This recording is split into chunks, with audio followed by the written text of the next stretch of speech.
Students नमस्कार। आज start करते हैं 2018 में आए पॉलिटेक्निक के पेपर को, जिसमें हम विस्तार से भी बताएंगे, लेकिन उसमें साथ साथ आपको शॉर्टकट भी बताएंगे कि डायरेक्ट आप कैसे यूज़ करेंगे।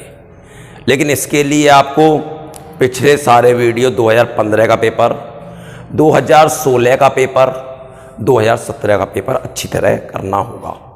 और आप उसमें बढ़ा के ना देखें, उसमें एक एक पॉइंट को देखें, क्योंकि हर क्वेश्चन के बाद में मैं कुछ ना कुछ बोलता हूं उसके बारे में कि उससे लिंक क्या क्या हो सकता है। तो इस पर आप विशेष ध्यान दें, और जब आप पढ़ें तो वीडियो को शेयर लाइक जरूर करें, जरूर औरों को भी फायदा हो आपके साथ साथ। तो ध्यान दीजिए, फिर स्टार्ट करते हैं पेपर। पहला क्वेश्चन कहता है, पहला क्वेश्चन है A बराबर 1, 3, 9, 10, 21 और B बराबर है 4, 6, 8, 10 और C बराबर 1, 2, 3, 4, 5, 6, 7, 8, 9 और 10। अब आपसे कहता है A intersection B intersection C निकालो, इसका मान निकालो। तो देखिएगा ध्यान से, सबसे पहले हम किसको सॉल्व करेंगे, जो ब्रैकेट में दे रखा है, B intersection C। B intersection C, intersection होता क्या है? इंटरसेक्शन होता है सर्वनिष्ठ, जिसे हम कहते हैं कॉमन इंटरसेक्शन। इंटरसेक्शन क्या होता है? सर्वनिष्ठ, निष्ठ मतलब कॉमन। जैसे आप HCF लेते हो, मैं आपको शॉर्टकट में समझाना चाह रहा हूं। HCF मतलब आप जैसे लेते हो मासा, देखो कितने शब्दों का इस्तेमाल कर रहा हूं। मासा, महत्तम समापवर्तक, क्या कैसे लेते हो आप मासा? A, B और C का लेना है तो दोनों में कॉमन देखते हो आप। तो दोनों में कॉमन देखो क्या है, 4 है, 6 है, 8 है और 10 है। बी इंटरसेक्शन सी आ गया। अब किसके साथ निकालना है? A intersection B intersection C. ये जो निकल के आया है इसका इंटरसेक्शन अब ए के साथ, 4 कॉमन नहीं है, 6 कॉमन नहीं है, 8 नहीं है, सिर्फ 10 है। तो इसका आंसर आया ये 10। ये है बी आंसर सही है, इसका बी आंसर सही है। लेकिन यही बात अभी नहीं खत्म होती, क्वेश्चन तो खत्म हो गया यहां पर, लेकिन हम इस पर थोड़ी सी चर्चा करेंगे कि यूनियन का मतलब आप समझें। यूनियन होता है, यूनियन पहले, अब इंटरसेक्शन तो आप समझ गए। यूनियन क्या होता है? यूनियन होता है जिसे आप बोलते हैं लासा। यदि यूनियन पे आप गौर करें तो ये क्या है? यूनियन, इसे बोलते हैं संघ। और हम इसमें इस्तेमाल करते हैं, आप यदि मुझसे कहेंगे तो इसका मतलब है एलसीएम अर्थात लासा।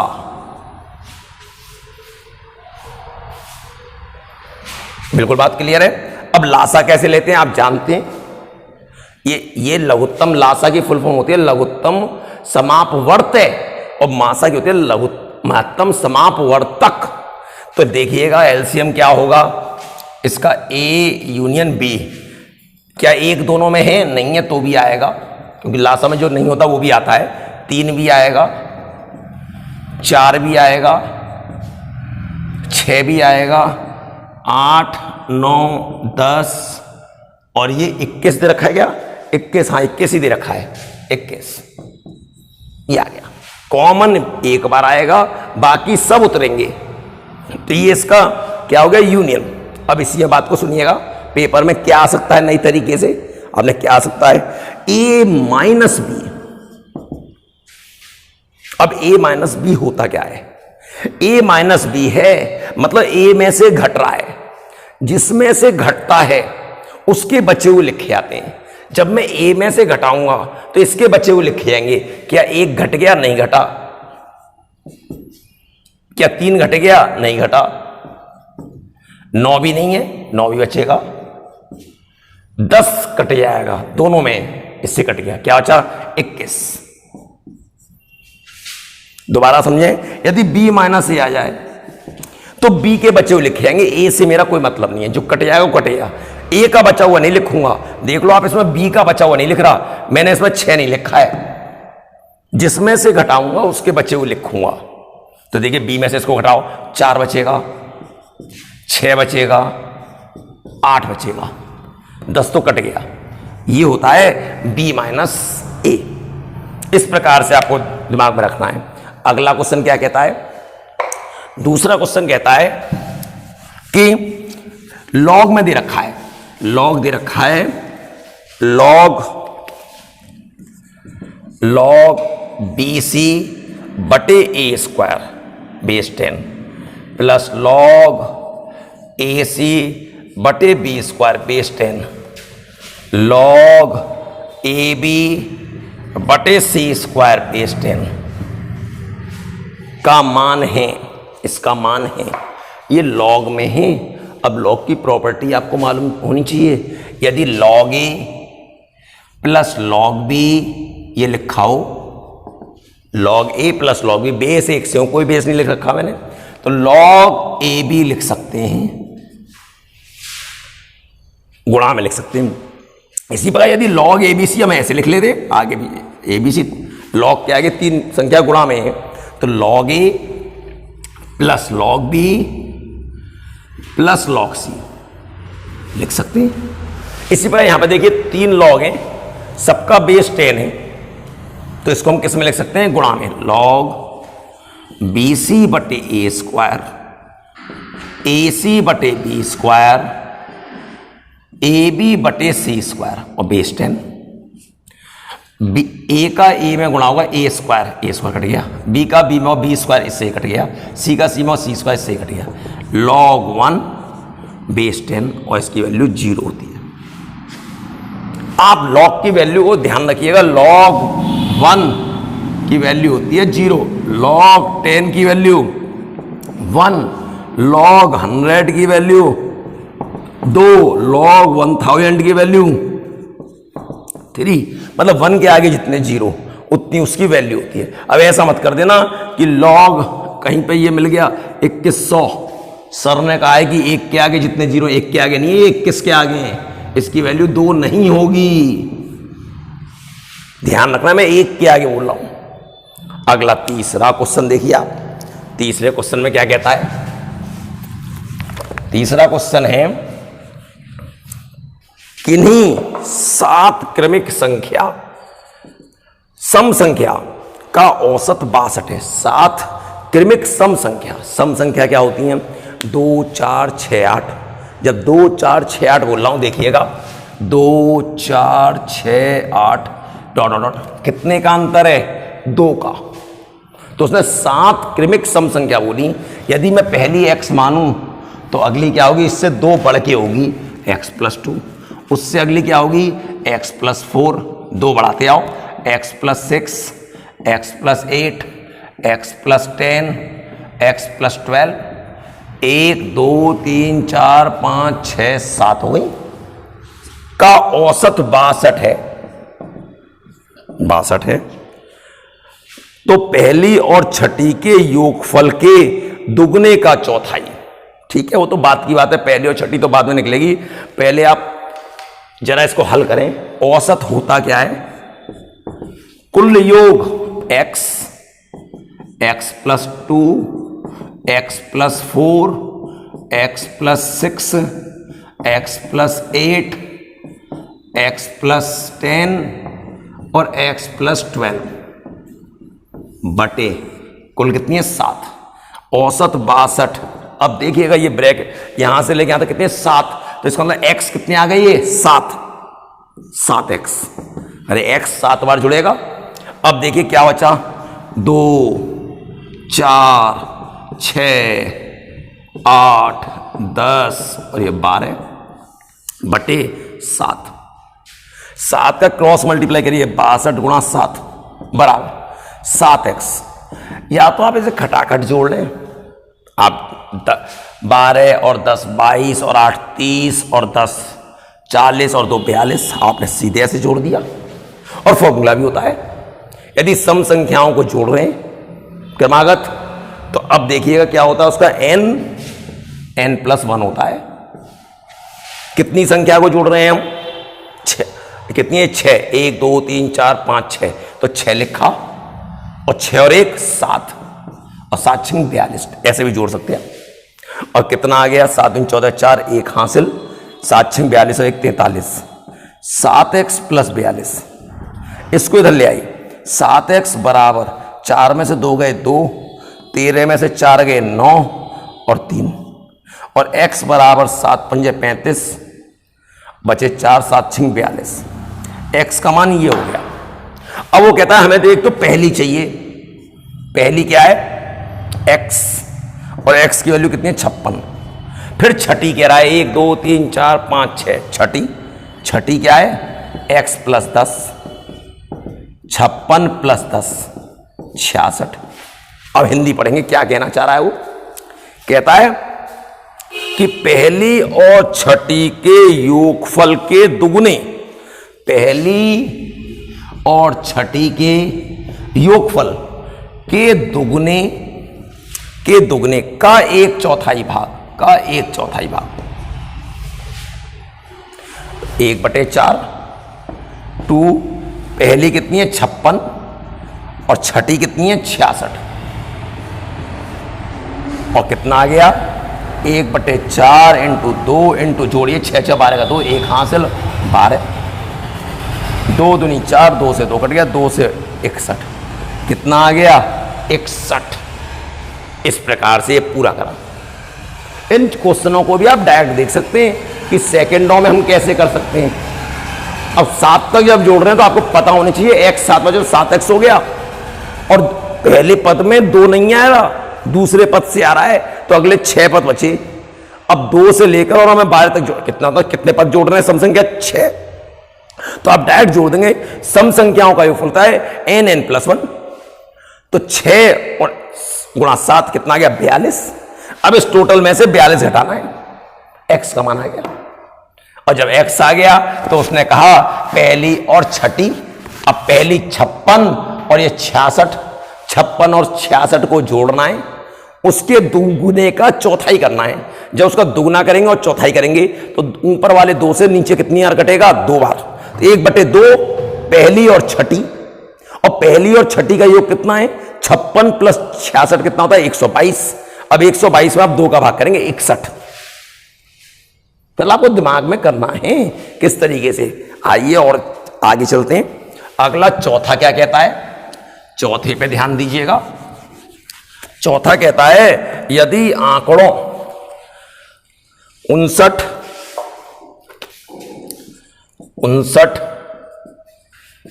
65 x + 2 x 72 85 और 94 की माध्यिका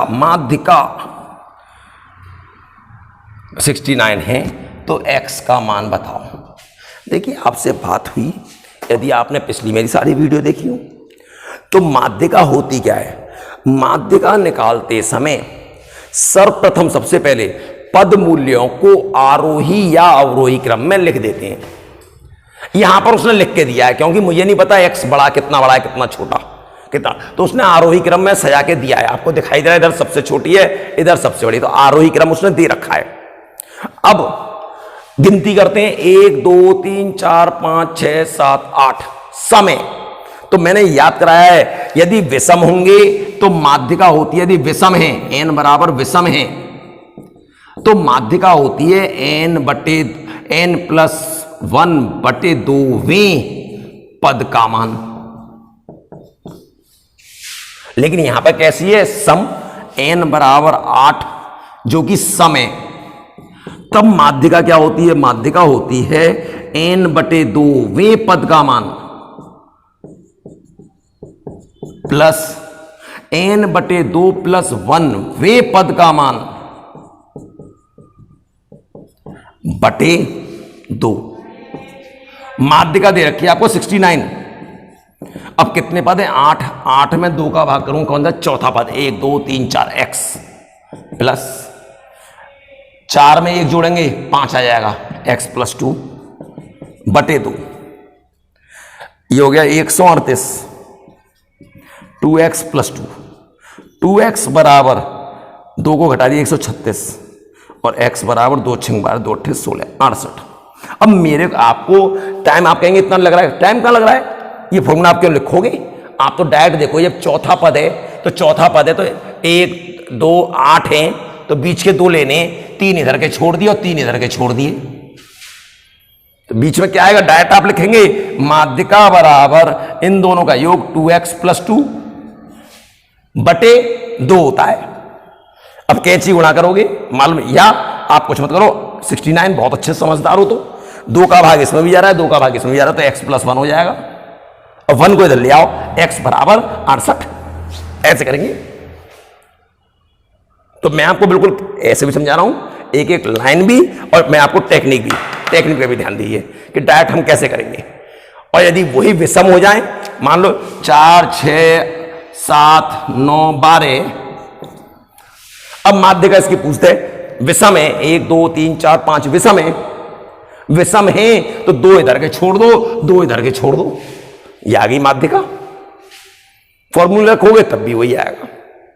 अगला क्वेश्चन देखते हैं। अगला क्वेश्चन है पांचवां क्वेश्चन कहता है, क्या है, 5 वर्ष पूर्व, देखिएगा ध्यान से, 5 वर्ष पूर्व राम की आयु श्याम की आयु की तिगुनी थी, मतलब राम की मान ली x वर्ष और श्याम की y वर्ष। अब क्या कहता है, 5 वर्ष पूर्व, अब आप खुद सोचिए, यदि आपकी आयु 20 वर्ष है तो 5 वर्ष पहले कितनी थी, 15, आपने घटा दिया, 5 वर्ष बाद कितनी जाएगी, तो 25 जोड़ दिया।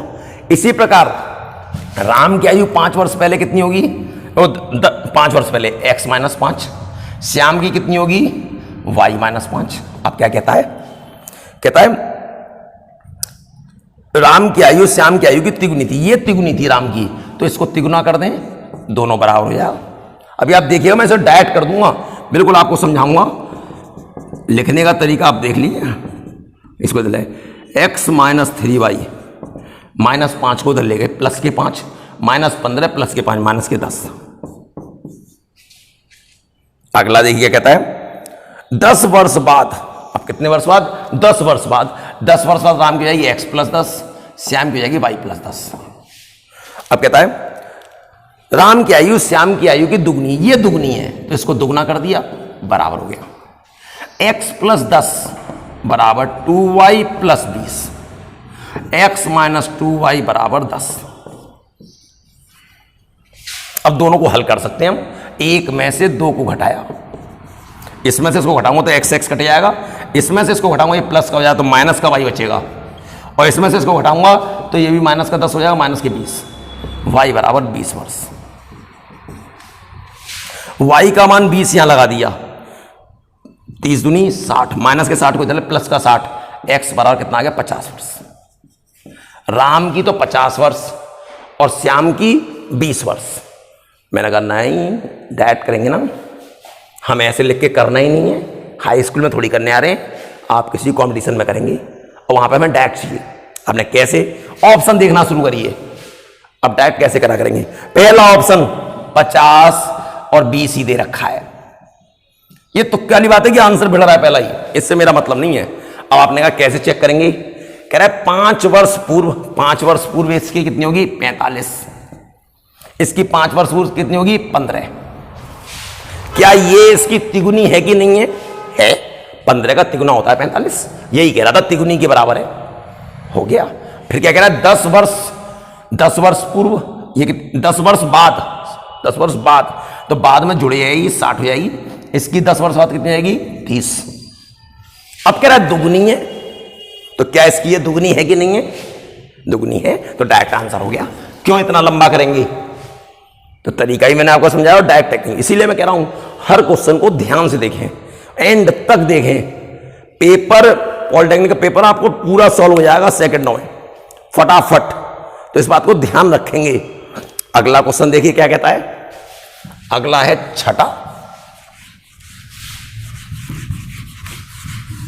क्वेश्चन है कि देखिए ट्रिग्नोमेट्री का आ गया साइन 75 माइनस साइन 15 बटे कॉस 75 प्लस कॉस 15, इसका मान बताओ।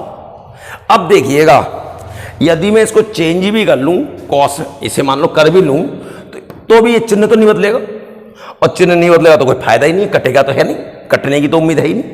अब आपको मालूम होना चाहिए sine C minus sine D का formula, 2 cos C plus D by 2 sine C minus D by 2, और cos C plus cos D 2 cos C plus D by 2, और साइन कॉस है प्लस में cos C minus D by 2। ये सारे फॉर्मूले मिलेंगे आपको मेरी ट्रिग्नोमेट्री की, मैंने जो पढ़ा रखी है उसमें आपको सब मिलेगा।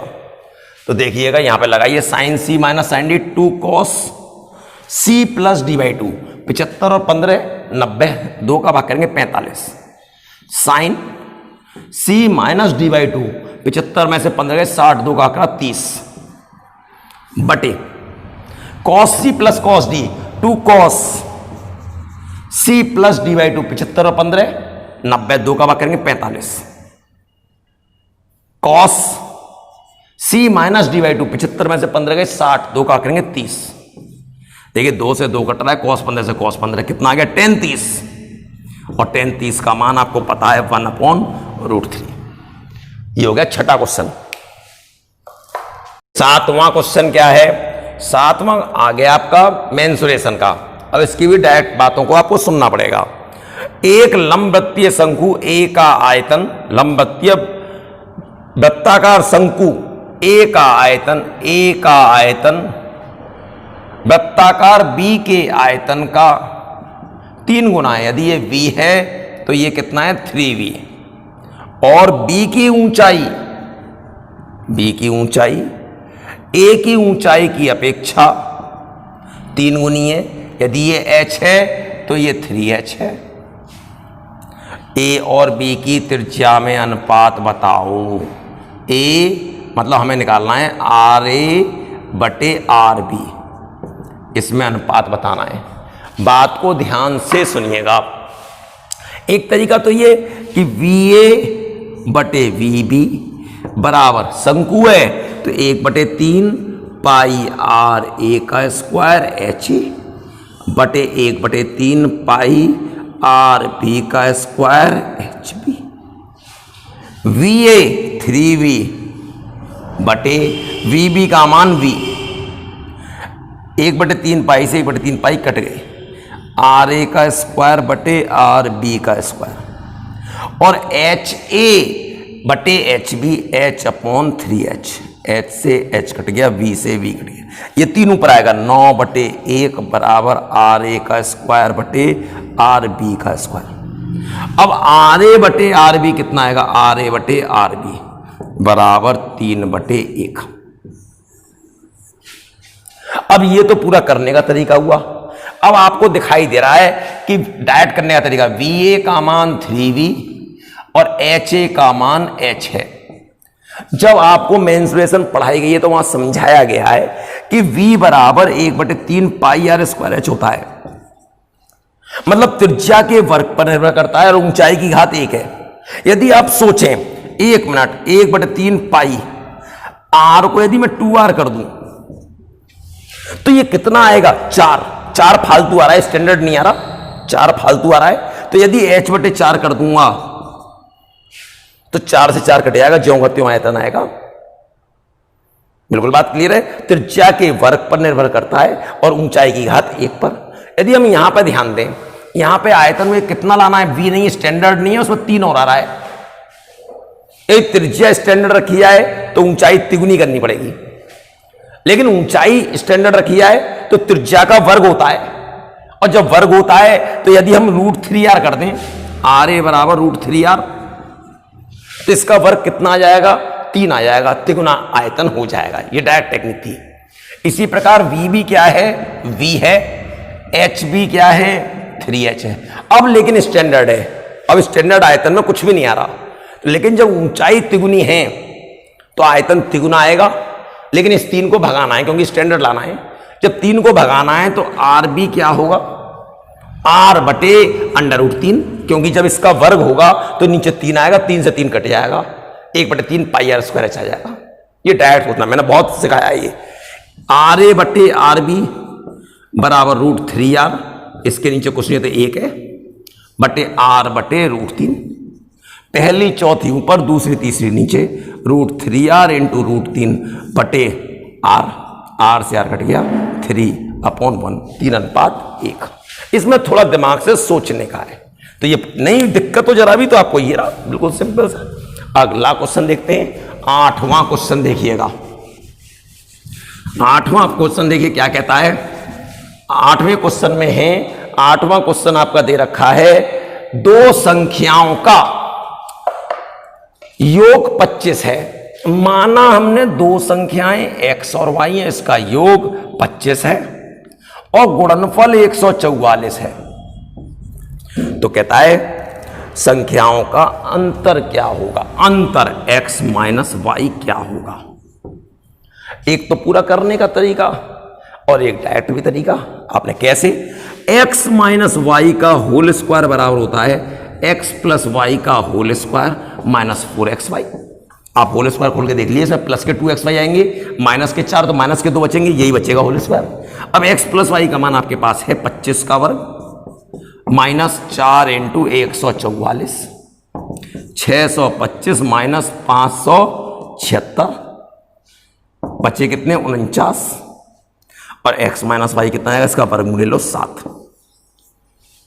अब ये तो ऐसे आ गया, आपने डायरेक्ट कैसे सोचते भाई, हमें क्या सोचना है, जरा बात को ध्यान दीजिए कि दो संख्याओं का योगफल तो 25 है और गुणनफल 144 आता हो। 16 नम्मा 144 और 16 और 9 25। 20 पंजे 100 नहीं हो सकता, क्योंकि 20 पंजे 100 होगा और यहां जबकि 20 और 5 25 तो हो गया, लेकिन यहां 144 है, तो हम 20 और 5 गुणनखंड नहीं कर सकते। क्या क्या कर सकते हैं हम, 16 नम्मा 144, 16 और 9, 16 नम्मा 144।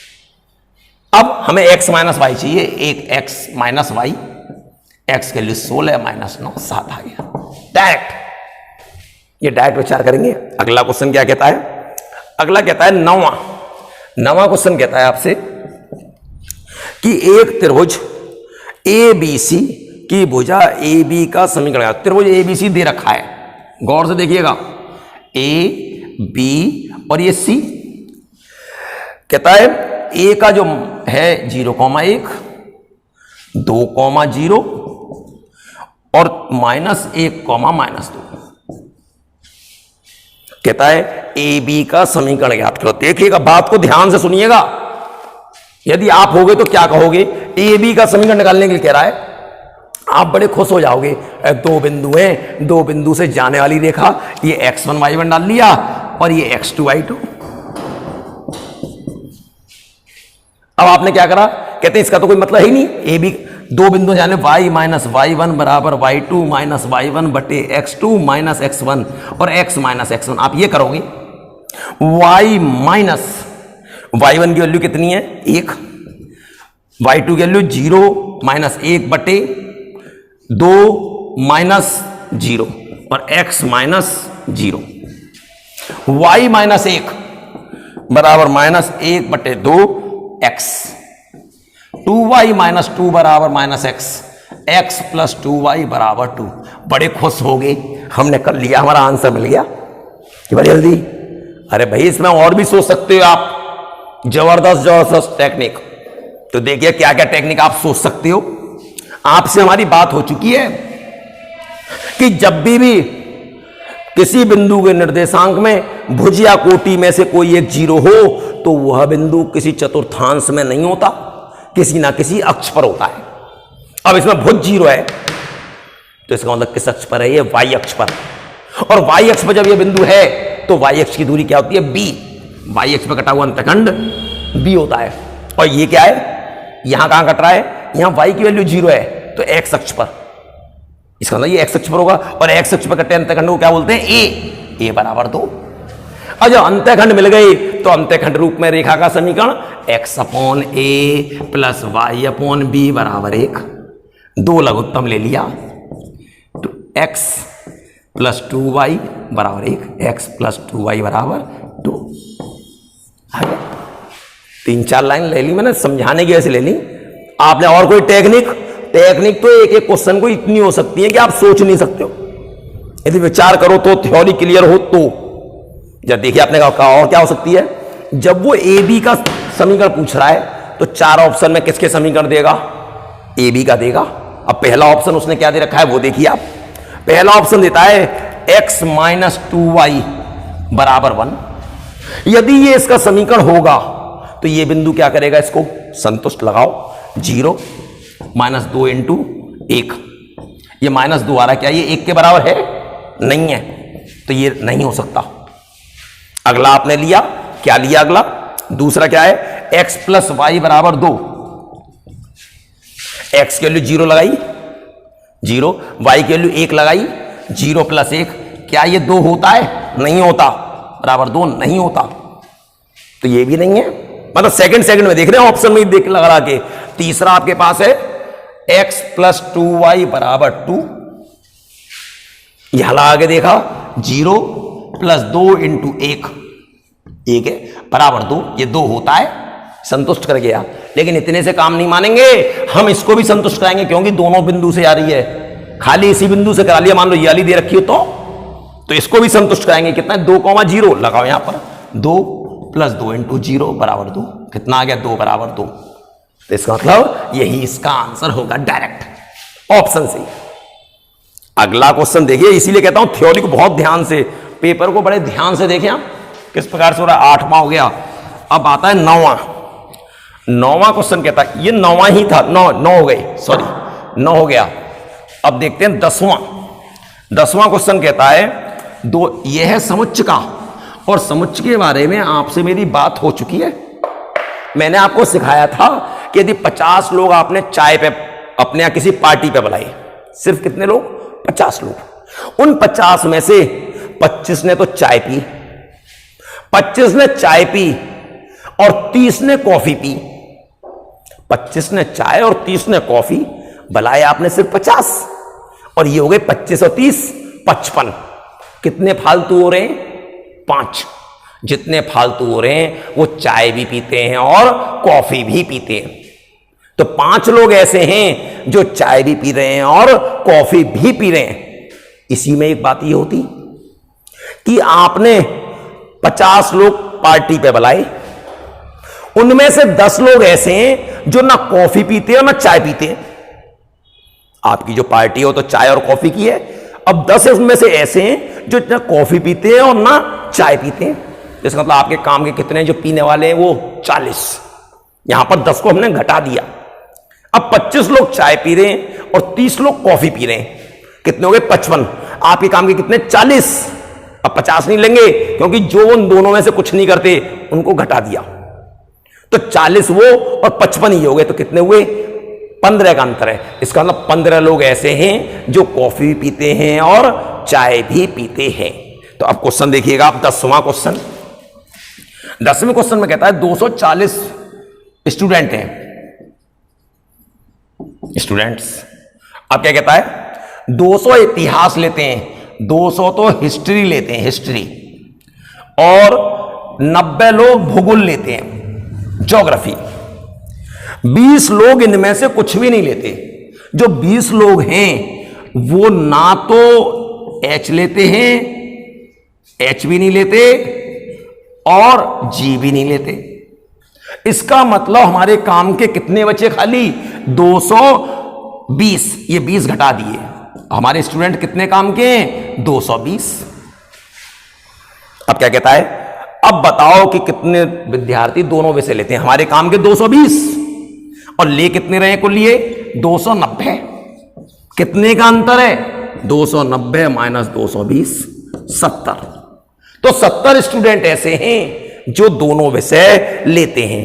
पहला ऑप्शन।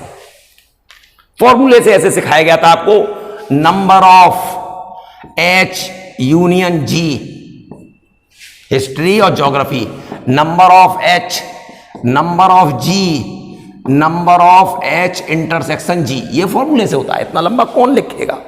अब यूनियन वाले कुल कितने हैं, कुल 240 नहीं है। हिस्ट्री और ज्योग्राफी पढ़ने वाले कुल कितने हैं, 220, क्योंकि 20 तो उन दोनों में से कुछ नहीं पढ़ते, तो 220। हिस्ट्री वाले 200, ये 90 माइनस एच, एच इंटरसेक्शन जी। देखो इंटरसेक्शन का मतलब मैंने बताया था, इससे पहले क्वेश्चन आ चुका है, क्या होता है, ओहेनिस्ट। इसको इधर ले आए, एन एच इंटरसेक्शन जी, 290 माइनस 220, 70। तो 70 स्टूडेंट इससे भी निकाल सकते हैं, लेकिन हम डायरेक्ट सोचेंगे ना, डायरेक्ट करना सीखेंगे। 11वां क्वेश्चन क्या कहता है, 11वां क्वेश्चन कहता है, देखिए ये एलिगेशन मेथड से हम करेंगे इस क्वेश्चन को। 11वां क्वेश्चन कह रहा है आपसे कि 150 किलोग्राम, 150 रुपए प्रति किलोग्राम और 200 रुपए प्रति किलोग्राम की चाय को मिला रहे हैं। एक 150 वाली मिला रहे हैं, एक 200 वाली मिला रहे हैं। किस अनुपात में मिलाएं, कितना कितना मिलाएं कि जब बेचे मिश्रण का मूल्य 165 हो जाए। तो कैसे करना चाहिए, 11वां क्वेश्चन, एक तो 150 वाली है, एक 200 वाली है, इन दोनों को मिलाया। इन दोनों को मिलाने के बाद 165 रुपए किलो बिकनी चाहिए। तो कितने अनुपात में मिलाएं, तो देखिएगा इसमें से इसको घटाओ, कितना आएगा, 35। इसमें से इसको घटाओ, कितना आएगा, 15। इसको 35 मिलाएंगे तो ये 15 मिलाएंगे। अनुपात होता है जितना कट सके उतना काट दो। 5 सते 35, 5 तिया 15। कितने अनुपात में मिलाएं, 7:3 में। 7:3 में आपको मिलाना चाहिए, पहला आंसर है। अगला क्वेश्चन देखिए क्या कहता है, 12वां कहता है एक फैक्ट्री में 80% पुरुष कर्मचारी हैं। जब 80% पुरुष हैं, फिर उसमें और कौन है, उसमें महिला भी हैं। यदि 80% पुरुष हैं तो 20% महिला हैं। देखिएगा 80% मेल हैं, तो 20% क्या हैं, फीमेल हैं। ये पुरुष है और ये महिला, पुरुष महिला। यहां तक बात आ गई, बात क्लियर। अब क्या कहता है, 80% पुरुष कर्मचारी हैं, जिनमें से 20% मैट्रिक हैं और शेष ग्रेजुएट है। इन 80% जो हुए, इनमें से 20% तो मैट्रिक हैं, 20% मैट्रिक,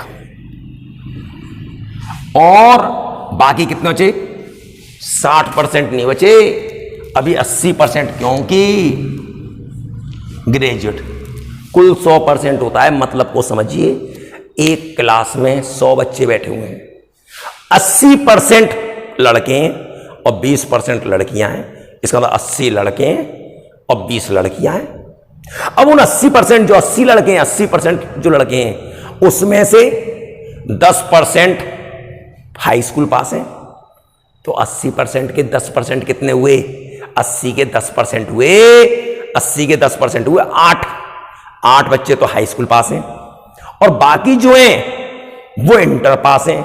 जब 10% पास हैं तो बच्चे कितने, अब 90% होता है 80 का 72 और 8 80 हो गए।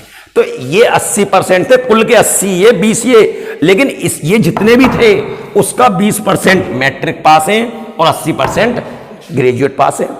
अगला क्या कहता है, और 20% जो महिलाएं, उसमें 25% तो मैट्रिक पास हैं, मैट्रिक, और शेष जो होंगी, तथा शेष जो हैं, शेष महिला 75% बची, वो ग्रेजुएट है। ठीक है, और क्या कह रहा है, तथा महिला कर्मचारियों की संख्या 600 है।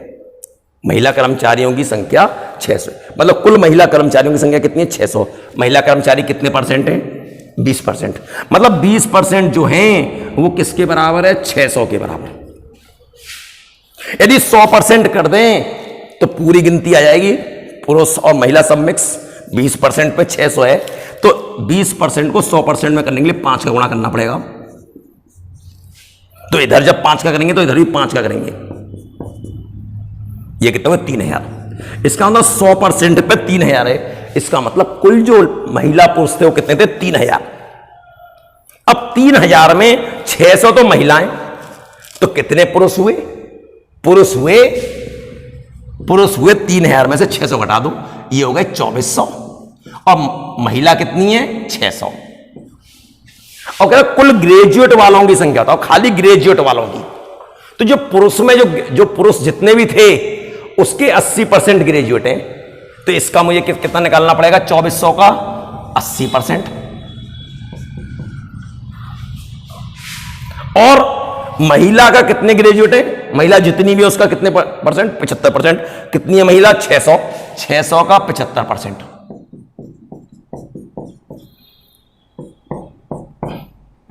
0 8 चौक 32 का 2 3 हासिल, 8 2 16 19 प्लस 2 0 2 0 कट गए, 6 5 30 का 0 3 हासिल, 7 6 42 और 3 45, 70 23 2370। 2370 क्या है? ग्रेजुएट हैं दोनों के मिला के। अब बात को समझिएगा, आप कहेंगे इतना लंबा करना पड़ेगा? कुछ नहीं करना पड़ेगा। आपको दिखाई दिया कि 20% जो हैं वो 600 हैं। पूरा क्वेश्चन पढ़ा आपने, 20% 600 हैं, तो बाकी ये कितने परसेंट थे? 80%। 20 का कितना गुना होता है? 80 4 गुना। तो इसका मतलब इसके 4 गुने पुरुष हैं। इसके 4 गुने जब पुरुष हैं तो इसके 4 गुना कितना हो जाएगा? 2400। इसके 4 गुने 2400 हो गए, मेल आ गए 2400। डायरेक्ट कुछ नहीं लिखना आपको, मेल है 2400 और महिला कितनी है? 600। अब इसका कितने परसेंट निकालना है मुझे? इसका 80% निकालना है। इसका बस ये लाइन आपको लिखनी पड़ेगी, इसका 80% और इसका कितने परसेंट? 75%। यदि ये पूछता कि मैट्रिक वाले कितने, यदि पूछ लेता तो इसका 20% निकालते। इसका 20% कितना आएगा? इसमें 20/100 का गुणा करोगे आप, ये हो जाएगा 480। और इसका कितने परसेंट निकालते? 25%। इसका 25% कितना होता? 150। दोनों को जोड़ देते। तो डायरेक्ट इस प्रकार से करेंगे। ये मैंने पूरा समझाने की कोशिश की आप। तो अगला क्वेश्चन देखिए, इसमें आंसर कौन सा सही है? 2370, इसका सी सही है 12वें का। अगला क्वेश्चन 13वां क्वेश्चन क्या कहता है? एक कार सवार, अब देखिए फिर ये क्या पूछा है? औसत चाल, फिर ये औसत का आ गया। औसत चाल होती क्या है? पहले तो आपको ये पता होना चाहिए, कुल मिलाकर ये बात ये क्लियर होनी चाहिए बिल्कुल। क्या? 13 औसत चाल बराबर कुल दूरी बटे कुल समय। ये याद रखिएगा, कुल दूरी बटे कुल समय। कुल दूरी में कुल समय का भाग दे दो, औसत चाल आ जाती है। अब वो क्या कहता है? एक कार सवार 100 किलोमीटर की दूरी 50 किलोमीटर प्रति घंटा से, और फिर अगली 120 किलोमीटर की दूरी 40 किलोमीटर प्रति घंटा की चाल से चलता है। तो कहता है कि 220 किलोमीटर की कुल यात्रा में औसत चाल है, जो भी औसत चाल आए, तब वो 242 कितनी देर में जाएगा? 242 किलोमीटर। पहले हमें औसत चाल निकालनी है। औसत चाल क्या होती है? कुल औसत चाल कुल दूरी 100 प्लस 120 बटे समय, कुल समय। भाई 100 किलोमीटर दूरी 50 की चाल से, तो समय क्या होता है? समय बराबर दूरी बटे चाल, 100 बटे 50। वैसे भी आप जानते हो, जब 50 किलोमीटर से जा रहा है, 50 किलोमीटर प्रति घंटा जा रहा है, 100 किलोमीटर जाना है तो 2 घंटे लगेंगे। इसमें आपने भाग कर दिया, 2 डायरेक्ट लिख सकते हो आप। यदि आपकी खोपड़ी तेज चलिए तो हम तो डायरेक्ट लिख देंगे 120 बटे 40। देख लो ये 2 ही आ रहा है, और ये कितना आ रहा है? 3 आ रहा है। अरे जब 120 किलोमीटर जाना है, 40 किलोमीटर की स्पीड है, 3 घंटे लगेंगे। ऊपर आ गया 220 बटे, ये आ गया 2 प्लस 3 5, 220 बटे 5, 5 चौक 20, 5 चौक 20। क्या स्पीड आ गई? इतने किलोमीटर प्रति घंटा। लेकिन हमें कितने की निकालनी है? इतने में कितना समय लगेगा? समय कितने किलोमीटर जाना है? 242, और चाल कितनी है? 44। 2 से 22 बार, 2 1 कम 2, 2 3 4, 2 1 कम 2।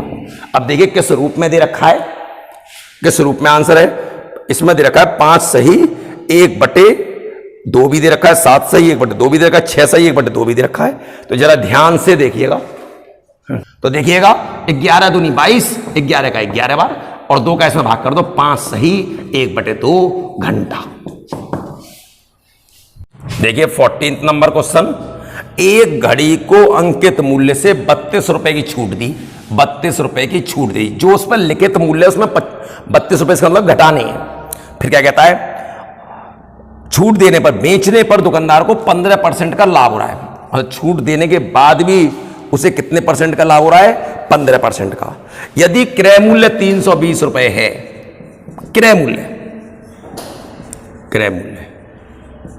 तो कहता है तो अंकित मूल्य पर बेचने पर उसे कितने प्रतिशत का लाभ होगा। यदि जो लिखा हुआ मूल्य था यदि उतने पे ही वो बेच दे तो उसे कितने का लाभ होगा। देखिएगा, सबसे पहले हम अंकित मूल्य निकालना चाह रहे हैं। अंकित मूल्य कैसे निकालेंगे, एक तो क्रय मूल्य प्लस लाभ,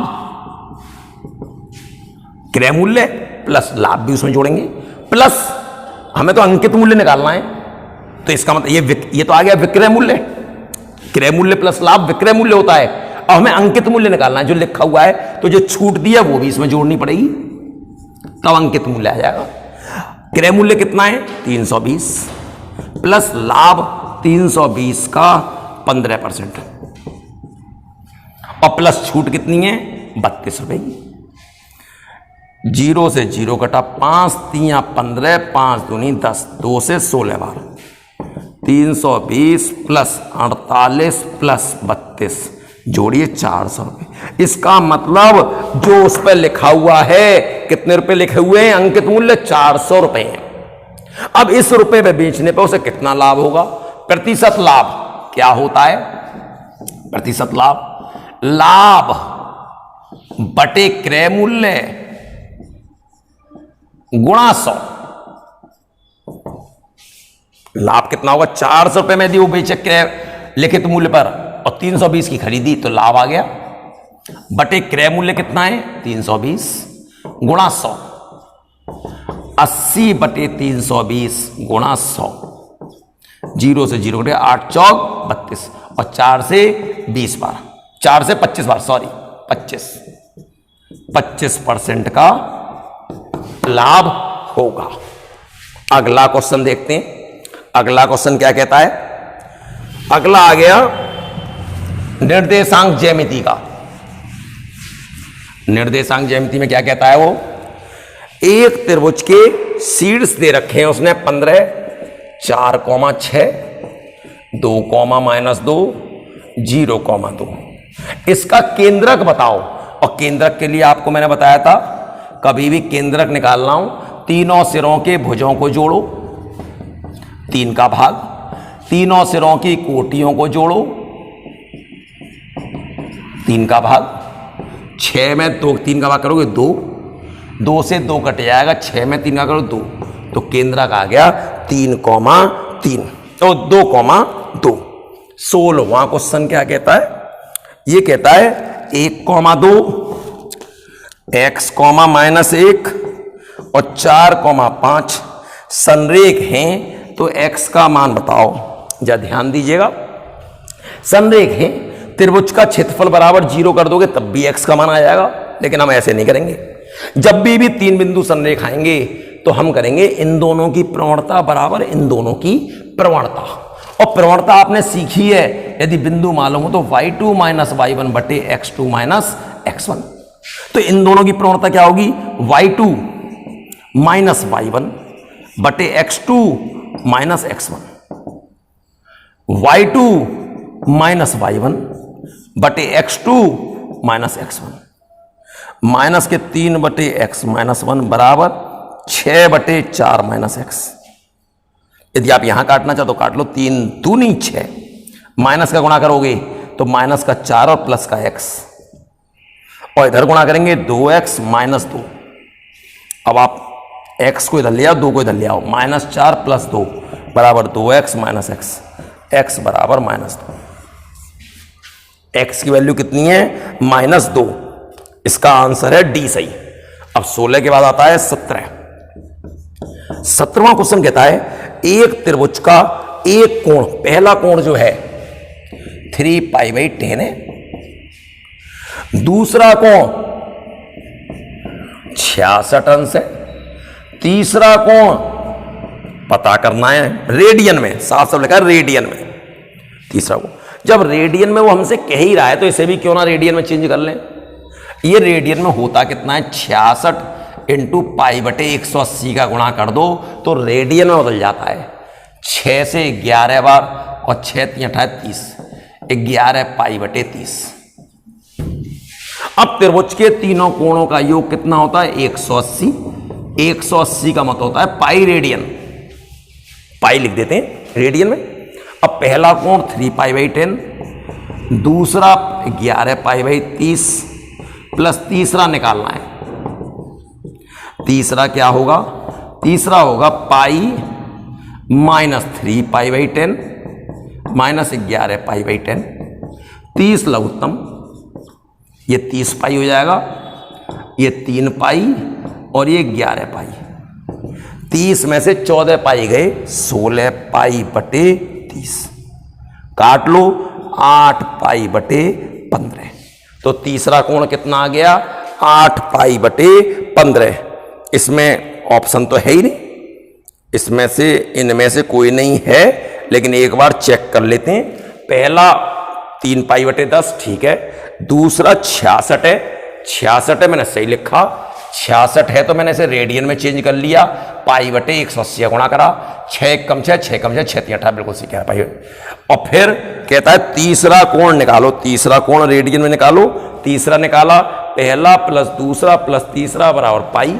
पहला 3 पाई बटे 10 बिल्कुल सही है, दूसरा 11 पाई बटे 10 ठीक है, और ये पाई इधर ले गए, 3 पाई बटे 10 माइनस 11 पाई बटे 10, और 10 एलसीएम आएगा। 30 कैसे आ गया, 10 आएगा, 30 कहां दिखाई दे रहा है, गलत दिखाई दे गया। तो यहां पर कितना होगा, 10 पाई, यहां पर हो गया 3 पाई बटे 30 ही है भाई, ये 30 है, गलत लिख गए, सॉरी, ध्यान दीजिएगा। और जब यहां 30 लघुत्तम लेंगे तो यह 30 पाई आएगा, ये भी सही है। और 10 से 3 बार 3 3 9 पाई, सॉरी।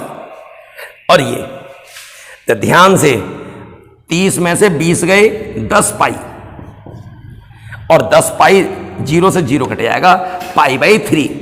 ध्यान दीजिएगा पेपर में इस प्रकार से मेरी तरह गलत ना लग जाए। मैंने तो एक बार चेक और कर लिया क्योंकि इनमें से कोई नहीं था, तो एक बार गलती हो सकती थी, तो ये देखा गया। देखो मैंने यहां पे 30 जब लिया था तो इसको भी मैं 30 समझ के 3 ही लिख गया था, लेकिन यहां पे कितना है, 10, ठीक है ना। तो ध्यान देना है आपको। देखिएगा 18वां क्वेश्चन क्या कहता है, कहता है k का मान ज्ञात करो, m-2 व्यंजक इतने का गुणनखंड है। यदि ये इसका गुणनखंड है तो इसमें m बराबर 2 लगा दो, 2 का square minus 5 into 2 plus k बराबर 0 संतुष्ट करना चाहिए। और ये 4 माइनस 10 प्लस k बराबर 0, माइनस के 6 आएंगे, k बराबर 6। k का मान कितना आ गया, 6। गुणनखंड प्रमेय यही होती है, ये गुणनखंड प्रमेय के इस्तेमाल से कर रहा हूं। ये गुणनखंड प्रमेय होती है, गुणनखंड प्रमेय का विलोम होता है। गुणनखंड प्रमेय क्या होती है, यदि किसी व्यंजक में x बराबर a रखने पर व्यंजक का मान 0 हो जाए तो x माइनस a दिए हुए व्यंजक का एक गुणनखंड होता है। अब विलोम क्या होती है, यदि x प्लस a, यदि x बराबर a किसी व्यंजक में रखने पर व्यंजक का मान 0 हो जाए तो x माइनस a व्यंजक का क्या होता है, गुणनखंड होता है। और x माइनस a किसी दिए हुए व्यंजक का गुणनखंड है तो x बराबर a रखने पर व्यंजक 0 हो जाएगा। ये गुणनखंड की विलोम होती है। अगला देखिएगा आप 19वां क्वेश्चन।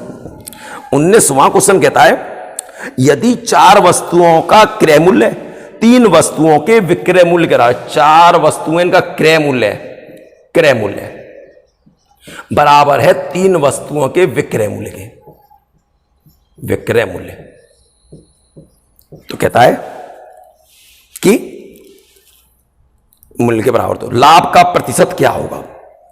बहुत आप जरा सोचिए, जब 4 वस्तु खरीदी, 3 वस्तु खरीदते ही मूल्य बराबर हो गया तो इसका मतलब कितनी वस्तु का फायदा हुआ, 1 वस्तु का। कितनी वस्तु का फायदा हुआ, 1 वस्तु का। और कितनी वस्तु बेचने पे हुआ, 3 वस्तु बेचने पे हुआ, 1/3 गुणा 100, डायरेक्ट 100/3 कितना होता है, 33 सही 1/3%। यह आया। ठीक है, अगला क्वेश्चन, यदि 3 वस्तुओं का क्रय मूल्य 4 वस्तुओं के विक्रय मूल्य के बराबर होता तो हानि हो रही होती। तो हम क्या करते, यदि यह आया था पेपर में क्वेश्चन, यह आ गया कि क्रय मूल्य, मान लिया क्रय मूल्य 3 वस्तु का और विक्रय 4 वस्तुओं के, तब बराबर है। आप सोचें, 3 वस्तु खरीद रहा है और उसका मूल्य तब बराबर है जब वो 4 बेच रहा है, इसका मतलब उसे हानि हो रही है। कितनी वस्तु की हानि हुई? 1 की। कितनी बेचने पर? 4 बेचने पर, गुणा 100। यहां पर यह हानि होगी कितने परसेंट की? 25% की हानि, और ये लाभ। मतलब को समझिएगा मैं क्या कहना चाह रहा हूं। अगला क्वेश्चन था 20वां कहता है √72 माइनस डॉट डॉट डॉट अनंत तक। ऐसा क्वेश्चन आपके पास कभी भी आ जाए तो आप इसके क्रमागत गुणनखंड करें लगातार। क्या करेंगे? अब 12 6 72 नहीं पढ़ेंगे, 8 9 72 पढ़ेंगे, 9 8 72 पढ़ेंगे, क्योंकि 9 और 8 लगातार है। जब लगातार आए तो 9 × 8 कर लिया। अब यदि यहां पे माइनस का चिन्ह है तो 8 वाला आंसर होगा। यदि यही यहां पे प्लस का होता, ध्यान रखिए टेक्निक को, तब हम 9 × 8 करते तो ये 9 वाला आंसर होता, 9। और मैंने दैट करने की टैग और इसको पूरा करने की मैंने अपने वीडियो में दिखा रखी है, उन वीडियो को आप देखें कि पूरा कैसे किया जा सकता है। अगला क्वेश्चन 21वां क्वेश्चन क्या कहता है? 21वां कहता है एक्स अक्ष के समांतर, एक्स अक्ष की समांतर रेखा एक्स अक्ष से बी दूरी का समीकरण ज्ञात कीजिए। जब एक्स अक्ष के समांतर होगी, जब एक्स अक्ष के समांतर होगी तो एक्स अक्ष के समांतर होती है वाई बराबर दूरी। दूरी प्लस में दे रखी है तो प्लस में, माइनस में दे रखी है माइनस में। उसने कहा है एक्स अक्ष से दूरी बी है तो वाई बराबर कितना आएगा? B, answer. और वाई अक्ष के समांतर होती तो एक्स बराबर दूरी। अगला 22वां कहता है पी एक्स एवं क्यू एक्स के लासा और मासा क्रम से दे रखे हैं। पी एक्स का लासा एलसीएम क्या दे रखा है? 56 एक्स की घात 4 + एक्स, और मासा क्या दे रखा है? एचसीएफ दे रखा है 4x² - x + 1। पहला व्यंजक जो दे रखा है वो दे रखा है 28x³ + 1। तो कहता है QX निकालो। ये लासा मासा पढ़ाया जाता है। पहला व्यंजक गुणा दूसरा व्यंजक बराबर लासा × मासा। ये है 28x³ + 1। ये दूसरा निकालना है। लासा है 56 x की घात 4 + x, और मासा जो है 4x² - x + 1। जरा गौर करिएगा, ये तो 28 2 × 28 लिख सकते हैं, और क्या कॉमन है? x कॉमन है, x³ + 1 + 4x² - x + 1। मैं इसको नीचे नहीं लिख रहा हूं, डायरेक्ट देखिए 28 से 28 कट जाएगा, इससे ये कट जाएगा। क्या बचा? QX 4 दूनी 8 x और x² - x + 1 आ गया। अगला क्वेश्चन देखेंगे। अगला क्वेश्चन क्या कहता है? 22वां। तो थ्योरी को एकदम क्लियर रखेंगे। 22वां का 23वां क्वेश्चन कहता है कि x बराबर 2 की घात 1/3 + 2 की घात 2/3 बराबर +2 x³ - 6x² + 6x। इसका मान निकालें हम। इसका मान निकालना है। देखिएगा, बड़े ध्यान से देखिएगा। आप इस 2 को इधर ले आए, x - 2 आ गया, और कितना आ गया? 2 की घात 1/3 + 2 की घात 2/3। अब आपको क्यूब लाना है, तो दोनों ओर घन करने पर, अब क्यूब का फॉर्मूला आपको पता होना चाहिए। a - b का होल क्यूब, a का क्यूब माइनस b का क्यूब -3ab और a - b। इसी प्रकार इधर a का क्यूब, इसका क्यूब करेंगे 2 आएगा, इसका क्यूब करेंगे तो 3 से 3 कट जाएगा, 2 का स्क्वायर 4 आ जाएगा, प्लस 3a b और a plus b, x cube minus 8 minus 6x और x माइनस 2 प्लस और बराबर 4 और 2 6 प्लस ये गुणा में घातें जुड़ेंगी, घातांक का नियम 1/3 और 2/3 1 हो जाएगी, तो ये आ जाएगा 2 और 3 दूनी 6। और इसकी वैल्यू कितनी है देखिएगा, इसकी वैल्यू कितनी थी, x minus 2, x cube minus 8 minus 6x square plus 12x, 6 plus 6x minus 12, x cube minus 6x square, 12x में से 6x गए 6x। और अब देखना ये आ गया, ये तो यही आ रहा है। अब इस 8 को इधर ले आना है, माइनस के 12 और प्लस के 6, माइनस के 6 हो गए, और माइनस 8 को इधर ले आएंगे, प्लस के 8 और माइनस के 6 प्लस के 2।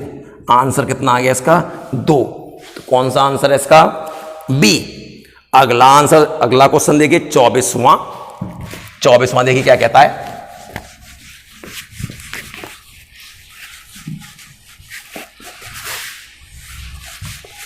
चौबीसवां क्वेश्चन है, आलू के दाम 25% घट जाने पर एक व्यक्ति 360 रुपए में, एक व्यक्ति 25% घट जाए तो 360 रुपए में 7.5 किलो आलू अधिक ले लेता है, अधिक।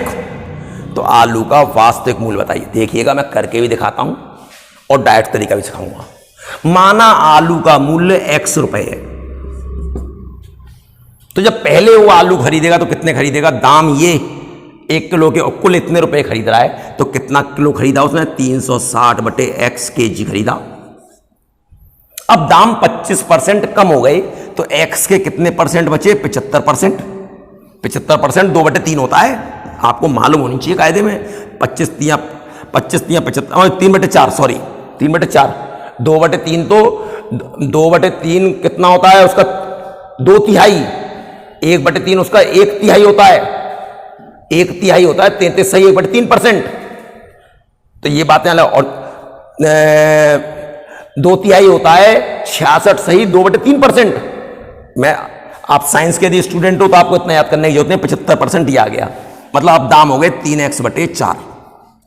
तो अब कितने किलो खरीदेगा, 360/3x/4, ये 4 ऊपर चला जाएगा, 360 गुणा 4/3x। जब दाम कम हुए तो इसका मतलब उसने ज्यादा किलो खरीदा होगा, ये ज्यादा है और ये क्या है कम, इसमें से इसको घटाएंगे तो कितना आना चाहिए, 7.5 किलो। तो 36 दुनिया 144 माइनस 360/x बराबर कितने किलो, 7 सही 1/2 किलो।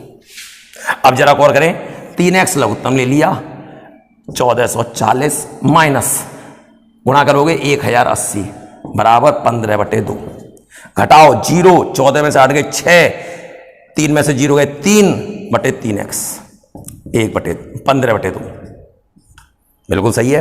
अब 15 से काटो, 15 दूनी 30 और 15 चौक 60, और 3 से 8 बार कैंची गुणा करो, x बराबर 16 रुपए प्रति किलो। अब इतना लंबा क्यों करो आप, ये तो मैंने करने की बहुत टेक्निक सिखाई, अब मैं आपको सुपर टेक्निक सिखाऊंगा कि कैसे खटाक आंसर पकड़ लेंगे। हमने ऑप्शन से करना शुरू कर दिया, उसने कितने रुपए किलो वही तो दिए रखा है, क्या दे रखा है, पहला ऑप्शन देता है 16 रुपए किलो, और तो क्या बात है कि आंसर बढ़ रहा है, मुझे नहीं पता, क्योंकि वो ऐसे ही क्वेश्चन को ट्रिक तो जो जानता है वो वही तो पकड़ लेगा, नहीं तो पूरा याद नहीं करेगा, तब पहला ऑप्शन पकड़ में आएगा। तो हमने तो पहले ऑप्शन से लेना शुरू कर दिया।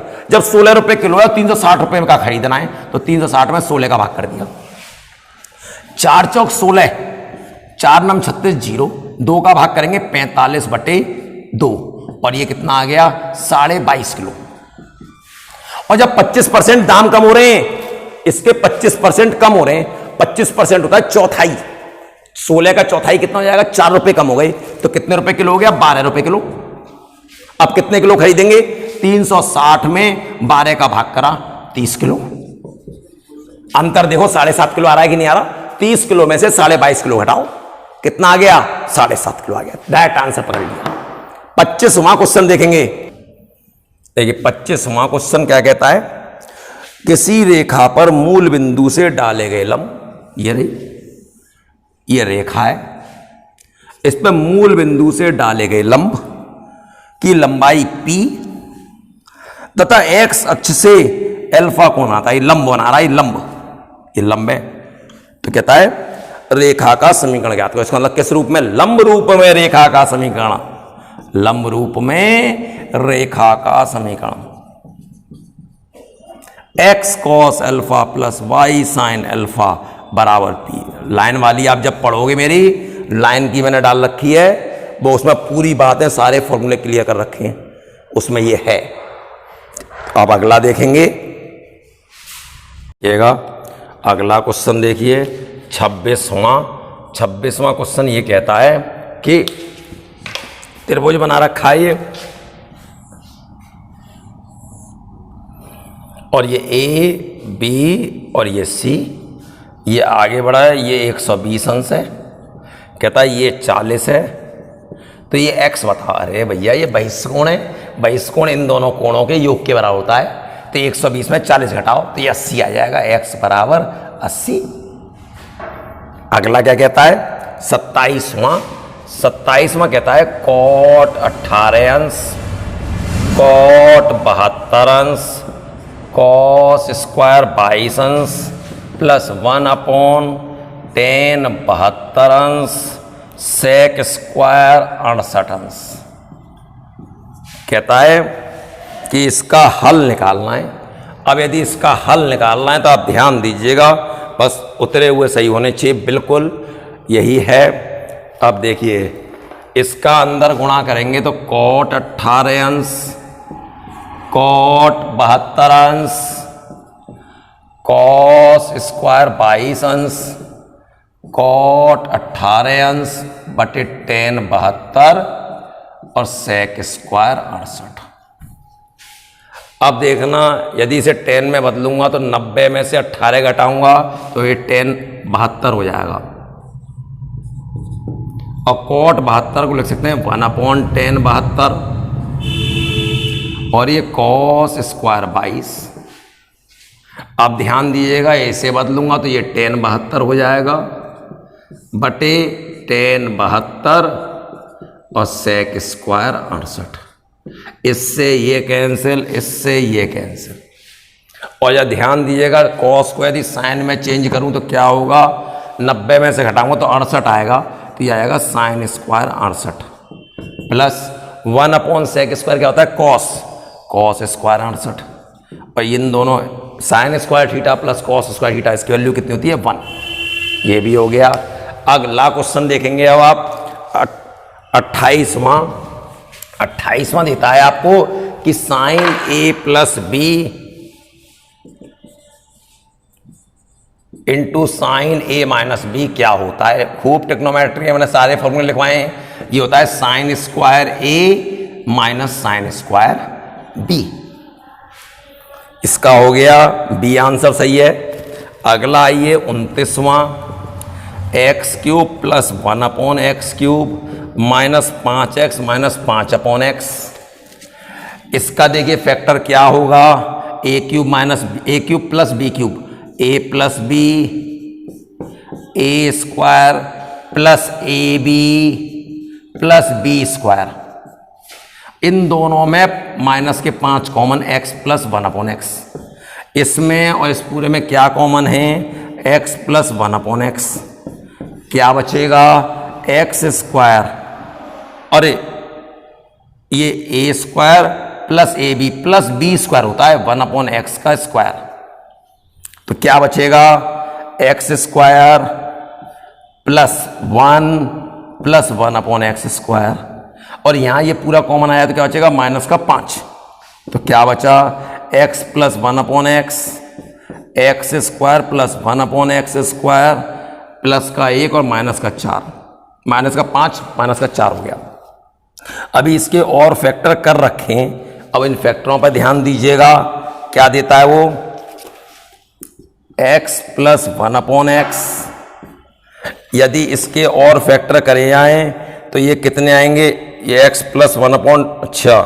तो देखिए यहां पर देख लिया, कोई चीज छूटनी नहीं चाहिए। माइनस के 5 है और ये 1 है, बिल्कुल सही। 1 और -5 माइनस के 4। अब यहां पे आएगी बात, इस पे x प्लस 1/x का यदि होल स्क्वायर लिखें तो x² आएगा प्लस 1/x² प्लस का 2 और आएगा, और जबकि माइनस का कितना है 4, तो ये नहीं, ये होल स्क्वायर नहीं बन रहा। यदि माइनस का लिखूं तो क्या होगा, माइनस का लिखेंगे तो ये आएगा माइनस का 2। देखिएगा फॉर्मूला लगाते समय क्या गलती हुई है, a³ प्लस b³ का होता है a plus B, a² minus ab plus b² होता है।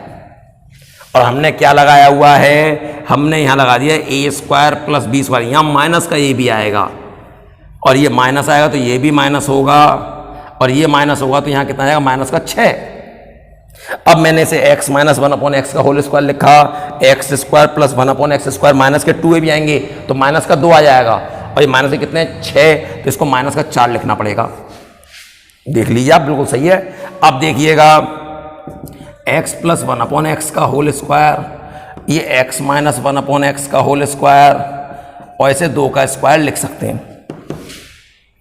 अब x प्लस 1/x का होल स्क्वायर, अब a का वर्ग माइनस b का वर्ग, a प्लस b और a माइनस b।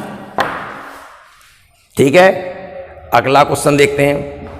30वां क्वेश्चन है, उन बिंदुओं के बिंदु पथ का समीकरण जिनकी x अक्ष से दूरी y अक्ष से दूरी की n गुनी है। देखिएगा, बात को ध्यान दीजिएगा, बिंदु पथ का कभी भी क्वेश्चन आ जाए, जो कंडीशन दे रहा हो, पहले तो कोई निर्देशांक मान लो, x, y मान लो, h, k मान लो, जो मन में आए वो मान लो आप। तो हमने बिंदु पथ मान लिया h, k बिंदु हैं। अब आपको ये पता होना चाहिए h, k कहां पर होगा, यहीं पर तो होगा।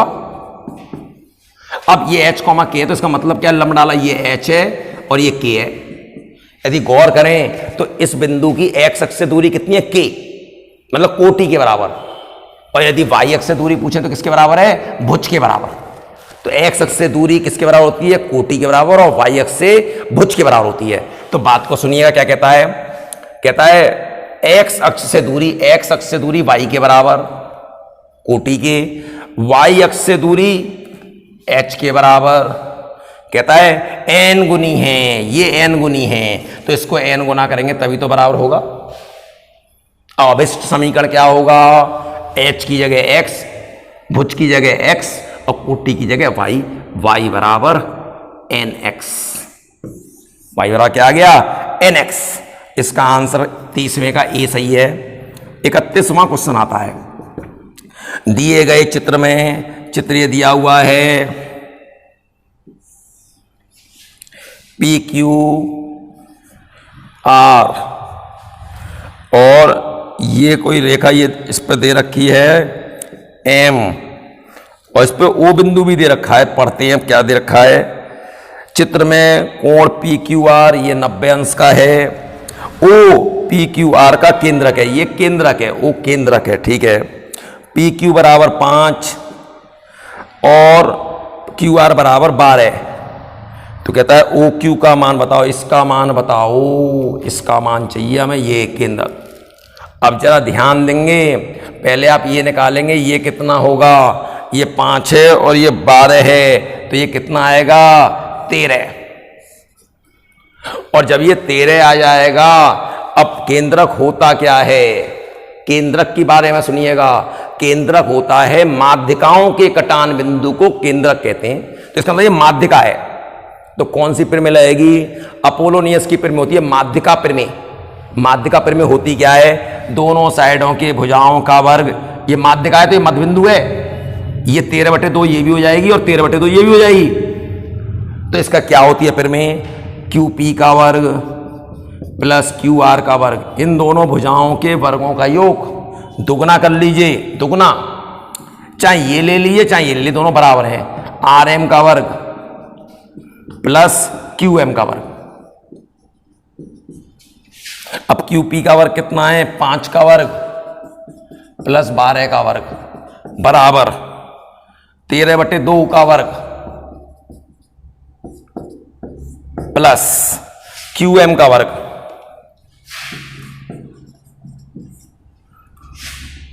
25 144 बराबर 2 169/4 प्लस QM का वर्ग, और ये कितना हो गया 169, और 2 का अंदर 169/2 प्लस 2 QM का वर्ग। इसको इधर लाओगे तो इसका ये आधा है, तो आधा बचेगा डायरेक्ट, और QM का वर्ग किसके बराबर आ गया, 2 का भाग कर लो 169 बटे कितना हो गया 169/4। अब QM कितना आ जाएगा, QM बराबर 13/2।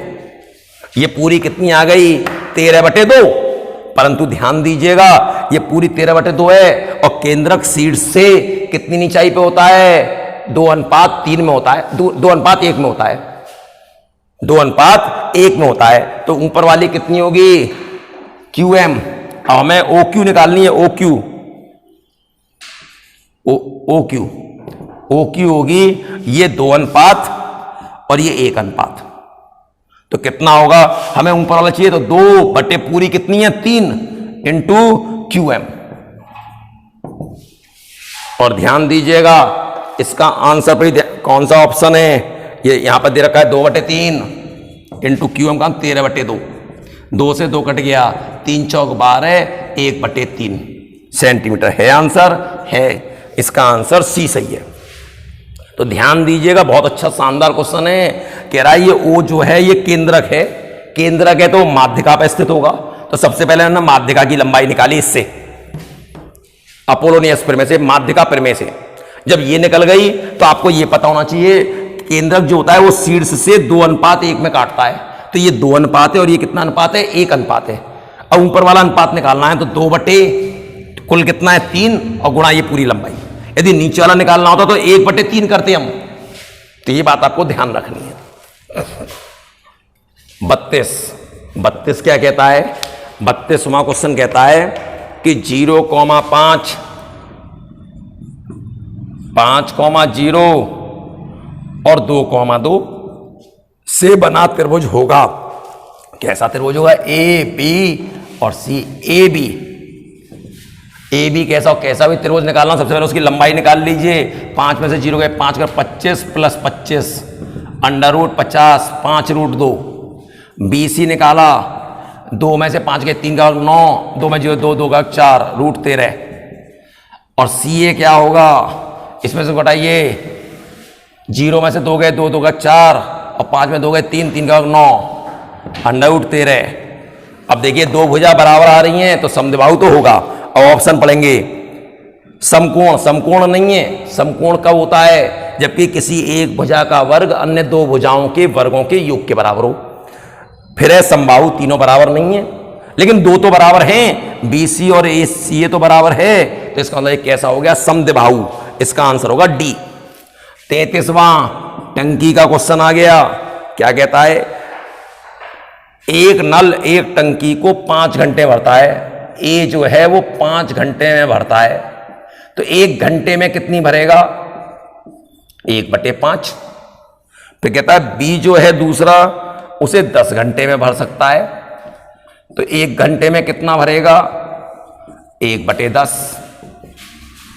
फिर क्या कहता है, तीसरा नल इसे खाली करता है कितने घंटे, तीसरा C जो है वो खाली कर रहा है, माइनस लगा लिया, 7 सही 1/2 घंटा, मतलब कितना आ गया 15/2 घंटे में खाली कर रहा है, 15/2 घंटे में खाली कर रहा है। तो 1 घंटे में कितनी खाली करेगा, 1 घंटे में उल्टा कर दो, बस उल्टा करना होता है 15। अब क्या कह रहा है, तो कह रहा है टंकी कितनी देर में भरने का समय कितना होगा। ये दोनों तो भर रहे हैं और ये खाली कर रहा है, तो इन दोनों को तो जोड़ेंगे, 1/5 प्लस 1/10, और इसको क्या करेंगे घटा देंगे। लघुत्तम कितना आ गया 60, 5 से 12 बार, 10 से 6 बार, 15 चौक 60, 4 दूनी 8, 12 से 18 में से 8 गए, 10/60 बराबर कितना आ गया 1/6। 1 घंटे में कितनी भर रही है, 1/6। तो पूरी टंकी कितनी देर में भरेगी, पूरी टंकी कितनी देर में भरेगी, टंकी कितनी देर में भरेगी, उल्टा कर दो, 6 घंटे में। तो इसका आंसर क्या होगा? इसका आंसर आ गया 6 घंटे। ये आंसर है। इनकी डायरेक्ट भी होती हैं, लेकिन मैं तो आपको इसलिए ऐसे सिखाना चाह रहा हूं कि इसके एक क्वेश्चन आएगा। अब आपको सारी टेक्निक, हम तो सीधी सी बात है, तीनों भर रहे होते हैं तो यहां प्लस का निशान। यदि पूरी टंकी 4 घंटे में भर रही है तो 1 घंटे में 1/4 उल्टा कर दो। यदि 1 घंटे में जितनी भर रही है उसका उल्टा कर दो तो पूरा समय आ जाएगा। तो हमने 1 घंटे में इसके भरने का निकाल लिया, इसके भरने का निकाल लिया, इसके खाली करने का निकाल लिया। जो भर रही है उन्हें जोड़ा, जो खाली करे उन्हें घटा दिया। तो 1 घंटे में प्लस का आ रहा है, इसका टंकी भरी आ रही है। प्लस हो रहा है तो इसका मतलब भरी आ रही है, भर रही है। अब 1/6 1 घंटे भरती है तो उल्टा कर दो तो कितनी देर में भर जाएगी? 6 घंटे में। अगला क्वेश्चन देखते हैं। देखिए 34 क्या कहता है? दीवार में स्थित एक ध्वजदंड के सिरे और जड़ 40 मीटर ऊंची चौड़ी सड़क के दूसरी ओर खड़े व्यक्ति द्वारा बनाए उन्नयन कोण 60 और 45 है। ठीक है, ध्वजदंड की ऊंचाई ज्ञात करो। ये कह रहा है दीवार में स्थित एक ध्वजदंड, मान लो ये दीवार है, इस पर ये ध्वजदंड है, ध्वजदंड के सिरे और जड़ 40 मीटर चौड़ी सड़क, 40 मीटर ये चौड़ी सड़क है,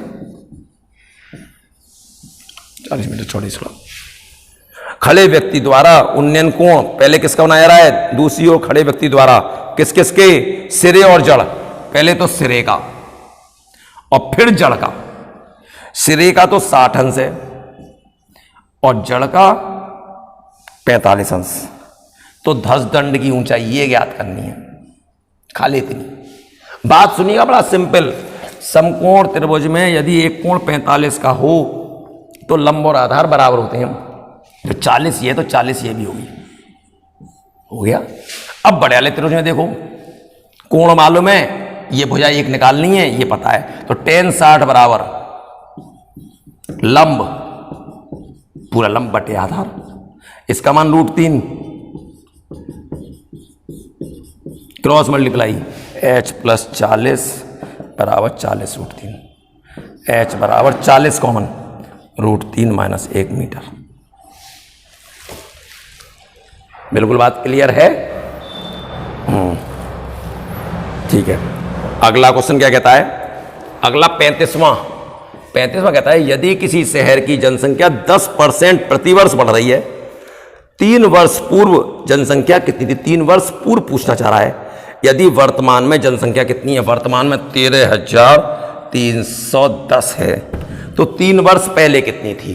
तो देखिए आप फॉर्मूला इस्तेमाल करना चाहें आप कर सकते हैं, a बराबर P1 - R/100 की घात n। जब पूर्व पूछे तो माइनस लगा दो, आगे पूछे तो प्लस लगा दो। ये 13,000 ही आ गया। P1 - 10% से बढ़ रही है, कितने में? 3 वर्ष में। 13,310 P × इससे ये कट गया और कितना आ गया? 3 वर्ष बाद थी, सॉरी ये 3 वर्ष बाद ही तो है, तो स्टार्टिंग कितनी थी? तब तो प्लस ही आएगा, हमें तो P निकालना है। 3 वर्ष बाद की है तब तो हम यही लाएंगे, हमें तो पहले वाली पूछनी है, मूल पूछनी है, तो मूल प्लस, तो कितना आ गया? 10 से कम 10 और 1 11,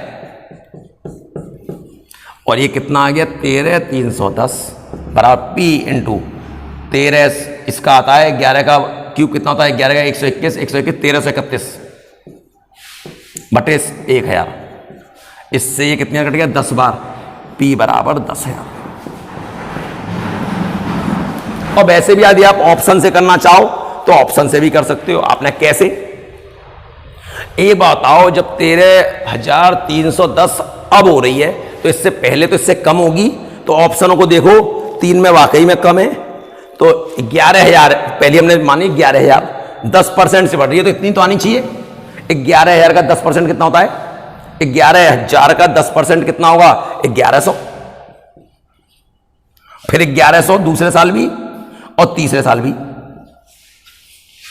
बिल्कुल बात क्लियर है? कितनी बढ़ रही है ये? अब ये चक्रवृद्धि बढ़ती है इस साल की, फिर अगले साल उस पर। अब इस 1100 पर 10% कितनी होगी? 110। इस पर कितनी होगी? अब इस पर कितनी होगी? 220। और बढ़ कितनी रही? खाली 10,000 हमने ली है, 33 3310 बढ़ रही है और ये तो 3300, तो यही हो गई। कितनी ज्यादा बढ़ रही है? बहुत ज्यादा बढ़ रही है। तो हमने ली इसकी डी ले ली।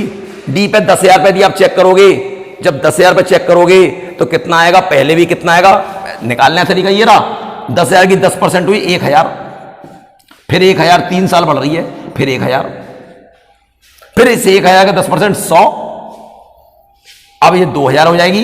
यही सिखाया मैंने चक्रवृद्धि ब्याज में। चक्रवृद्धि में ये कितनी होगी? 200। अब इस 100 पे 10% लगेगी तो 10 जोड़ो 3,000, ये 300 और ये 10, कितना आ गया? 3310 बढ़ रही है। देख लो 10,000 पहले और 3310। लेकिन आप सिंपल सा ऐसे निकाल दो, कोई दिक्कत नहीं है। अगला देखिए क्या कहता है। अगला कहता है 34 के बाद 35 के बाद 36वां क्वेश्चन है। दो समरूप त्रिभुज। अब ये त्रिभुज का आ गया। त्रिभुज की आप जब वीडियो देखोगे तो उसमें ये बात मिलेगी आपको। दो समरूप त्रिभुजों के क्षेत्रफल 9 और इतने, A1 कितना है? A1 है 9 और A2 कितना है? 36 और ऊंचाई H1 24। तो दूसरे की पूछी है, आपको मालूम होना चाहिए समरूप त्रिभुजों के क्षेत्रफलों का अनुपात उनकी ऊंचाइयों के वर्गों के अनुपात के बराबर होता है। पूरी थ्योरी उसमें लिखी गई है, आप देखिएगा वीडियो को जरूर। 9/36 H1 का स्क्वायर 24 गुणा 24 बटे H2, 9 चौक 36, H2 बराबर 24 गुणा 24 गुणा 4, H2 का स्क्वायर है तो H2 कितना आएगा? ये 2 24 में से एक 24 आ जाएंगे और 4 का वर्गमूल 2, कितना आ गया? 48 सेंटीमीटर होगा। सेंटीमीटर S2 बराबर 48 सेंटीमीटर। 36वां क्वेश्चन, ए आंसर है। 37 x की घात m बराबर m की घात x। तो कहता है कि इसका मान बताओ x बटे m की घात x बटे m का। और हम देख रहे हैं जो भी आंसर है या तो इनमें से कोई नहीं लिखा है या x की पावर लिखा हुआ है, मतलब ये m नहीं है। ये m नहीं है तो यहां से m का मान निकालो। जब घात पक्षांतर होता है तो पलट आती है, तो m बराबर कितना हो जाएगा? m बराबर x की पावर m की घात 1/x और ये x की पावर m बटे x। लगाइए आप फटाफट। x बटे m का मान कितना है? x की पावर m बटे x की पावर x बटे m। अब ये पावर इसके ऊपर भी आएगी, इसके ऊपर भी आएगी। जब इसके ऊपर आएगी x की पावर x बटे m और जब इसके ऊपर आएगी x की पावर m बटे x में x बटे m का गुणा होगा। इससे घट गया, इससे कितनी घात बची? 1, x की घात x बटे m माइनस 1। आंसर ये कौन सा आंसर है? इसका आंसर है ये डी। डी आंसर बिल्कुल सही है। तो देखिएगा 38, एक बक्से की लंबाई 10 मीटर, चौड़ाई 6 मीटर और ऊंचाई 4 मीटर है। 15 घन मीटर वाले कितने घन बनाए जाएंगे? और भैया इसके आयतन में एक घन के आयतन का भाग कर दो। नंबर क्या होंगे? घनाभ का आयतन, घनाभ का आयतन बटे घन का आयतन।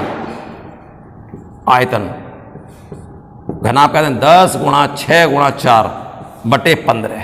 एक घन का आयतन 15 दे रखा है। 5 × 15, 5 दूनी 10, 3 दूनी 6 और 4 दूनी 8 दूनी 16। कितने घन बनाएंगे? 16। इसका आंसर सही है A. 39 cosec theta plus cot theta बराबर m है, तो कॉस थीटा का मान पूछा है। यदि आपने मेरी वीडियो पढ़ी हो ट्रिग्नोमेट्री की, काफी पढ़ी हुई है, cosec theta plus cot theta बराबर यदि m है तो मैंने वहां संबंध आपको सिखाया है, बहुत इंपॉर्टेंट। माइनस कॉट थीटा बराबर 1/m होगा। इसी प्रकार sec theta plus tan theta यदि m है तो सेक माइनस टेन 1/m होता है। एक दूसरे के उल्टे होते हैं। अब यहां पर क्या करा? जोड़ दिया, से कट गया। एक कोसेक और एक कोसेक, 2 कोसेक थीटा बराबर m प्लस 1/m। और ये कितना आ गया? m square plus 1/m, 2 cosec theta. और कोसेक थीटा बराबर कितना आ गया? 2 का भाग कर दिया, m स्क्वायर प्लस 1/2m।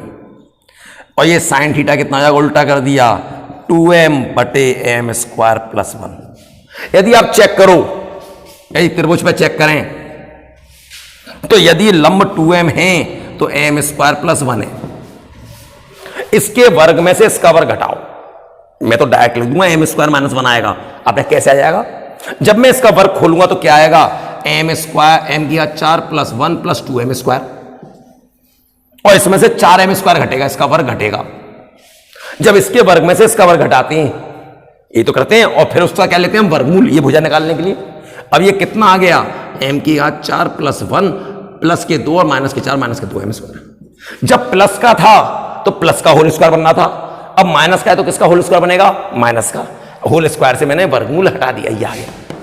अब मुझे कॉस थीटा निकालना है, कॉस थीटा, कॉस, अब तो कुछ भी निकलवाता रहे, कॉस निकलवाए, टेन निकलवाए, कॉस होता है आधार बटे कर्ण, m² - 1 बटे m² + 1। 40वां क्वेश्चन देखें। 40वां कहता है घनमूल 8 बटे वर्गमूल 16 भागित वर्गमूल में 100 बटे 49 और गुणा घनमूल 125। इसका घनमूल होगा 2, इसका वर्गमूल होगा 4, इसका होगा 10 बटे 7 इंटू इसका घनमूल होगा 5। अब जरा गौर करिएगा, अब इसको हल करना है। अब आपने बोर्ड मास पढ़ रखा है, बोर्ड मास यदि आपने पढ़ा हो तो ब्रैकेट ऑफ डिवाइड, पहले डिवाइड होगा क्योंकि इसमें ब्रैकेट है नहीं, का चिन्ह है नहीं, ऑफ डिवाइड सबसे पहले डिवाइड होगा, तो इसका हल होगा, ये 1/2 है, 1/2। जब इसको हल करूंगा भाग को गुणा मत लूंगा, ये नहीं कि पहले गुणा कर लूं, इसको पलटूंगा, इंटू 7 बटे 10 गुणा 5, 5 दूनी 10, 7 बटे 4, 4 एकम 4, 3 बटे 4, एक सही 3 बटे 4, इसका सी आंसर है। अगला क्वेश्चन क्या कहता है, 41वां कहता है वह बड़ी से बड़ी संख्या जिसे 1356, 1868, 2764 को भाग देने पर, बड़ी से बड़ी संख्या ढूंढनी है जिसका इसमें भाग दिया जाए, इसका मतलब मासा होना चाहिए, मासा की डेफिनेशन यही होती है, वह बड़ी से बड़ी संख्या जिसका दी हुई संख्या में पूरा पूरा भाग चला जाए, और लासाई क्या होती है, वह छोटी से छोटी संख्या जिसमें दी हुई संख्या का पूरा पूरा भाग चला जाए। तो हमें मासा निकालना है, लेकिन और टेक्निक आगे वो कुछ बोल रहा है, कहता है प्रत्येक दशा में कितना बच रहा है, 12 शेष बचता है, 12 शेष बच रहा है। तो यदि मैं 12 घटा दूं, सब में से 12 घटा दूं तो शेष नहीं बचेगा। यदि 5 में 2 का भाग करूं तो 1 से 4, 1 शेष बच रहा है, यदि शेष नहीं बचाना तो 1 घटा दूं उसमें से तो पूरा भाग चला जाएगा।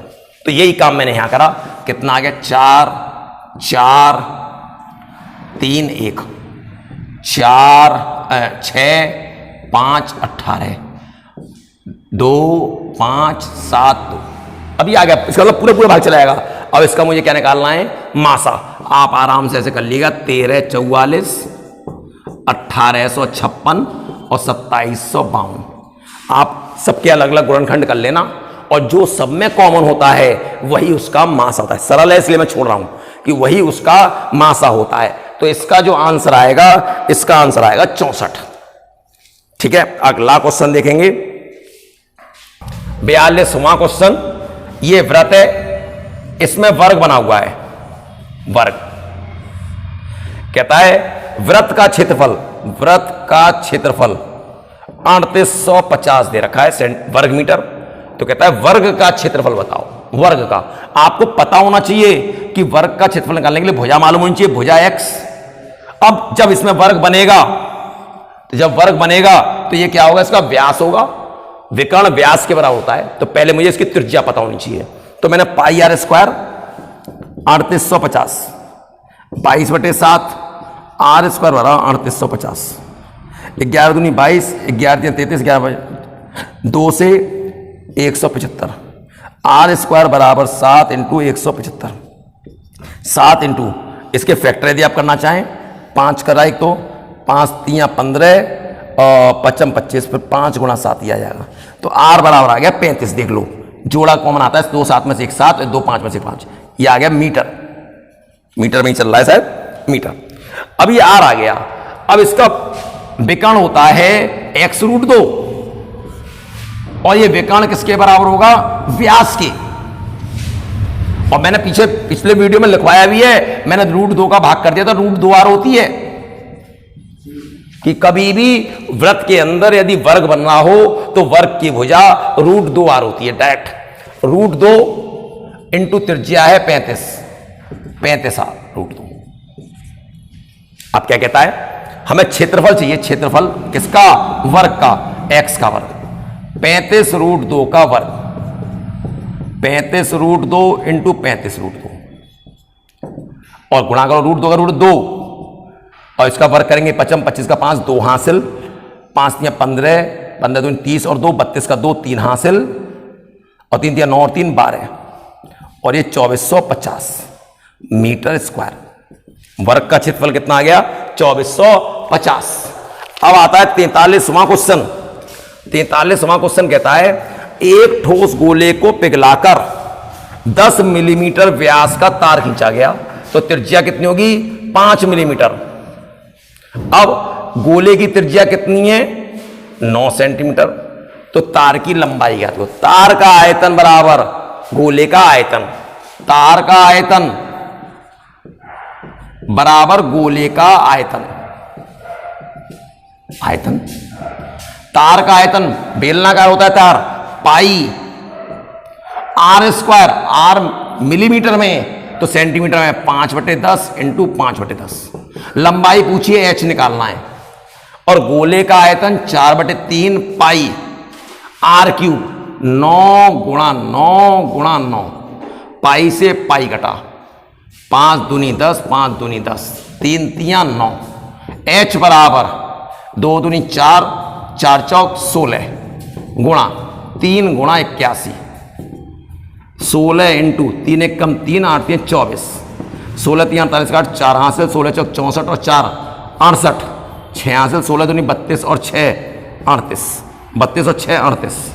क्या देख लें इतने मिलीमीटर का तार है कि नहीं है। ये सेंटीमीटर में आया, उसने आंसर दे रखे मीटर में, 100 का भाग कर दो 38.88 मीटर। देखिएगा अब क्वेश्चन नंबर आता है 44। वह छोटी से छोटी संख्या बताओ जिसके द्वारा 19,404 में 19,404 में गुणा करने में पूर्ण वर्ग बन जाए। देखिएगा जब दो जोड़े होंगे तो पूर्ण वर्ग होते हैं। 11 का 11 में गुणा हो रहा हो, ये पूर्ण वर्ग है, 121 पूर्ण वर्ग। 12 का 12 में हो रहा हो, 12 का उसका ये पूर्ण वर्ग हो गया, ये पूर्ण वर्ग हो गया। इसका मतलब हम इसके फैक्टर करें, जोड़े देखें, जो जोड़ा बनने में कम हो उतने का ही गुणा कर दें। तो देखिएगा मैं इसके फैक्टर करता हूं। 2 से 9 बार, 2 से 7 बार, 9 का 2 दूनी 4, फिर 2 से फिर करा 2 चौक 8, 2 अट्ठे 16, 2 5 10, 2 1 2, फिर 3 1 3, 3 6 18, 3 1 3, 3 7 21, 3 से 3 5 15, 1 आ गया, 3 3 9, 3 9 27, ये भी आ गया। फिर और देखें 3 1 3, 3 7 1 नहीं जाएगा, 6 से कोई मतलब ही नहीं बनता, 9 आता ही नहीं, 4 से जाएगा नहीं, 5 से जाएगा नहीं, 7 से देखो 7 7 7 49, 4 बचे 7 7 49, 7 का फिर 11 बार। देखो ये जोड़ा बन रहा है, ये जोड़ा बन रहा है, ये जोड़ा बन रहा है, तो क्या जोड़ा नहीं बन रहा, 11 का नहीं बन रहा, तो कितने का गुणा करना चाहिए, 11 का, ये भी जोड़ा बन जाएगा। और जैसे ही जोड़ा बना पूर्ण वर्ग बन गया। अगला क्वेश्चन देखिए, तो इसका आंसर होगा डी। अगला 45 कहता है यदि ACD में त्रिभुज कोण ABC 90 से बड़ा है, मतलब ये बनाया हुआ है, चित्र भी बनाया हुआ है, ABC ये 90 से बड़ा है, अधिक कोण है। अब क्या कहता है, AD लंब है,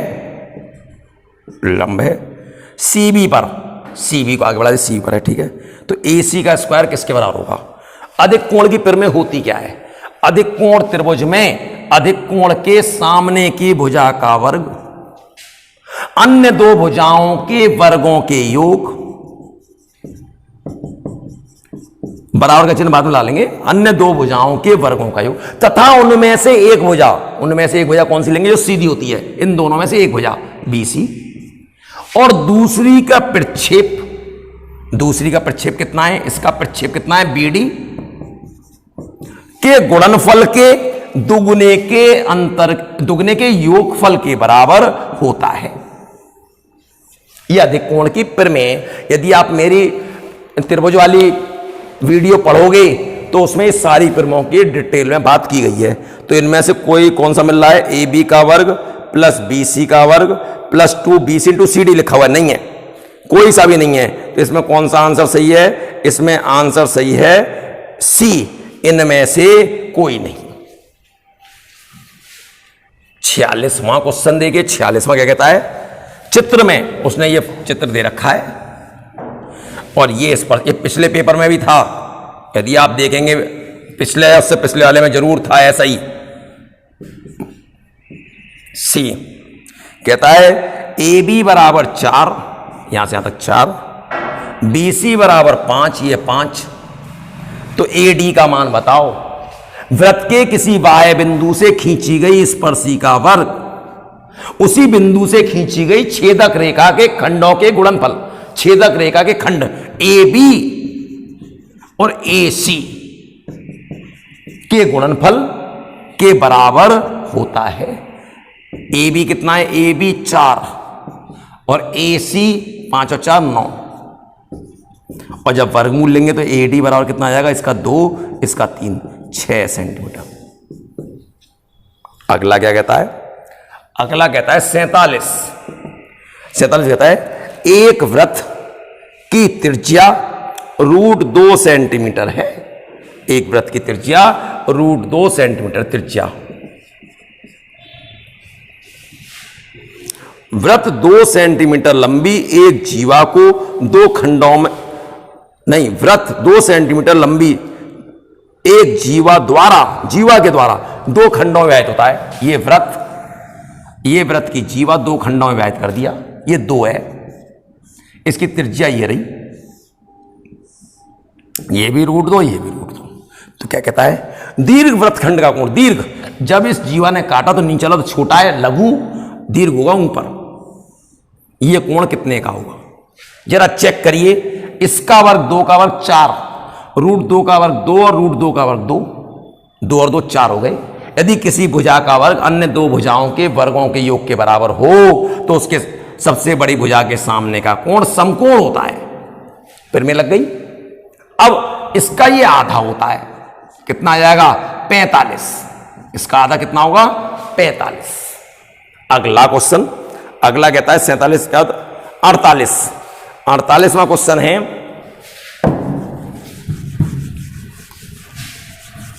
एक षटभुज बना हुआ है, समषटभुज। 48 समषटभुज, और A B C D E F, और इसको इससे मिला दिया सी। अब ये भी ए है, ये भी ए है, तो कहता है कि ए सी भुजा की लंबाई बताओ, इस ए सी की लंबाई बताओ। पहली बात तो आपको ये पता होना चाहिए कि प्रत्येक कोण कितने के होते हैं इसके, क्योंकि समषटभुज है तो प्रत्येक कोण बराबर होते हैं। और कोण निकालने का तरीका मैंने आपको सिखाया, वैसे तो 120 होता है, आपको याद होना चाहिए। नहीं याद तो n-2 × 180/n, ये फॉर्मूला होता है प्रत्येक कोण निकालने का। कितनी भुजाएं? 6 - 2 × 180/n, 6 से 30 बार, और ये कितना? 4 का 30 में गुणा 120। ये पूरा कोण कितने का है? 120। अब ये दोनों भुजाएं बराबर हैं, तो ये दोनों कोण कैसे होंगे आपस में? बराबर। तो 120 निकल गया, 60 बचा, तो 30-30 के कोण हैं। अब ये वाली भुजा निकालनी है। इस भुजा को निकालने का तरीका सुनिए। इंटर वाला बच्चा तो डायरेक्ट निकाल देगा कि ए के सामने की ये मालूम है, सी के सामने की ये मालूम, बी के सामने की निकालनी है। तो वहां एक कोसाइन फॉर्मूला होता है, cos b बराबर इसके क्या होगा? इसके सामने की भुजा का वर्ग BC का वर्ग, इसके सामने की भुजा का जो कोण लिया है उसके सामने की भुजा का वर्ग घटना है, तो प्लस AB का वर्ग माइनस 2AC बटे क्या होता है? 2 × BC × AB। अब देखिए कितना आया, ये हो गया cos 120। मैं आपको और तरीका सिखाऊंगा, ये फॉर्मूला ना याद हो मत याद करना। a का वर्ग प्लस a का वर्ग माइनस 2AC बटे 2 × a × a, और इसका मान होता है माइनस का 1/2, 2a² माइनस 2ac बटे 2a²। 2 से 2 कट गया, कैंची गुणा माइनस का a² बराबर 2a² माइनस 2ac। ये 2ac क्यों आ गया? ना ना ना, ये गलत लिख गया हूं, माइनस इसका वर्ग घटता है ac का वर्ग। अरे क्या लिख गया? ac का वर्ग, ac का वर्ग। याद करने का तरीका बिल्कुल सिंपल होता है, जो कोण दे रखा है उसके सामने की भुजा का वर्ग घटेगा, बाकी दो भुजा का वर्ग जुड़ेगा, और नीचे क्या आएगा? जो दो भुजा का वर्ग जुड़ रहा होगा उन दोनों का गुणा और 2, ये आता है। बस बड़ा सिंपल सा फॉर्मूला है। अब देखिए, अब ये आ गया। अब इसको इधर ले आए, 2ac, 2ac नहीं, ac का स्क्वायर, ac का स्क्वायर, इसको इधर ले गए 3a², और ac बराबर कितना आ गया? a√3। ये तो निकालने का तरीका हुआ, a√3 इसका आंसर आना चाहिए, ac बराबर a√3 यही आ रहा है। लेकिन आपने कहा नहीं, हमें तो करना है अलग तरीके से करना है, ये इंटरवल फॉर्मूला हम क्यों याद करें? तो देखिएगा, ये कोण 120 आ गया था, ये भुजा चाहिए, मैंने त्रिभुज बना लिया यहां पर, ये 120। अब ये दोनों बराबर हैं, ये भी a है और ये भी a है, ये निकालनी है। मैं बिंदु भी डाल दे रहा हूं, a b c। अब देखना, जब ये दोनों बराबर तो 30-30 के कोण होंगे, लंब डाल दिया, ये 90 d। मुझे तो ये वाली भुजा चाहिए पूरी, यदि ये आ जाएगी तो उतनी ये होगी। तो देखिए 30 है, इसके सामने की भुजा मुझे नहीं पता, कोई मतलब नहीं, 90 के सामने की कर्ण पता है और आधार निकालना है, तो cos 30 क्या आएगा? आधार AD बटे कर्ण AB, √3 बटे 2 बराबर AD बटे A, ये आ गया। और 2AD बराबर √3a, और 2AD का दूना कितना हो जाएगा? AC। ये वैसे ही साधारण तरीके से कर दिया, कोई इंटर का तरीके की जरूरत नहीं है। तो ये ऑप्शन इसका कौन सा सही है? इसका ऑप्शन सही है डी। 49, 6 घंटियां 8 बजे बजती हैं, 8 बजे बज गई। अब कहता है यदि उनमें से 1, 2, 4, 6, 8, 10 और 12 मिनट के अंतराल पर बजती हैं, तो पुनः वह कितने बजे बजेंगी? या ध्यान दीजिएगा, मान लो 1 2 मिनट बाद बज रही है और 1 4 मिनट बाद, तो भाई साहब ये 2 मिनट बाद बजी और 1 4 मिनट बाद, इसका मतलब कितने मिनट बाद बज जाएगी? 4 मिनट बाद दोनों एक साथ बजेंगी।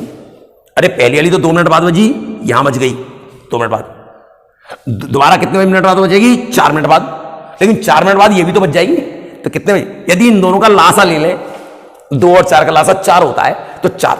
लासा क्या होती है? वह छोटी से छोटी संख्या जिसमें दी हुई संख्या का पूरा पूरा भाग चला जाए, तो छोटी से छोटी। तो इसी प्रकार इसका लासा लें आप, 2 4 6 8 का लासा लें आप, 2 4 6 8 10 और 12 लासा लेना चाह रहे हैं। 2 एकम 2, 2 3 4 5 6। अब एक बार 2 का और भाग जाएगा, 2 1 1 3 2 5 3, एक बार 3 का और चला जाएगा, 3 1 1 1 2 5 और 1। अब तो अलग अलग भाग देने पड़ेंगे, तो 5 दूनी 10, 10 तियां 30, 30 दूनी 60, 60 दूनी 120, 120 मिनट हो गए। यदि इसको घंटे में बदलें तो 60 का भाग करेंगे तो कितने घंटे आ जाएंगे? 2 घंटे। तो जब पहले 8 बजे बजी है तब कितनी देर के बाद कितने बजे बजेगी? 10 बजे। 8 + 2 10 बजे। बिल्कुल बात क्लियर? कौन सा आंसर होगा इसका? इसका ऑप्शन दे रखा है सी, बिल्कुल सही दे रखा है। अगला लास्ट क्वेश्चन 50 कहता है एम एन और पी वितरित अनुपात में हैं। अब वितरित अनुपात होता क्या है? वितरित अनुपात में लिखने के लिए लिखने का तरीका होता है एम अनुपात एन, समान अनुपात समानुपात वाले चैप्टर में ये एन अनुपात पी, वहां पर वर्गानुपात, तृतीयानुपात, चतुर्थानुपात सारे अनुपात आते हैं, उसी में आते हैं। तो ये भी एक क्वेश्चन इस पे आ जाता है। इसका मतलब क्या है? m/n बराबर n/p, क्रॉस n² बराबर mp। ठीक है, इसमें कौन सा आंसर मिलेगा ये आपको? इसका डी।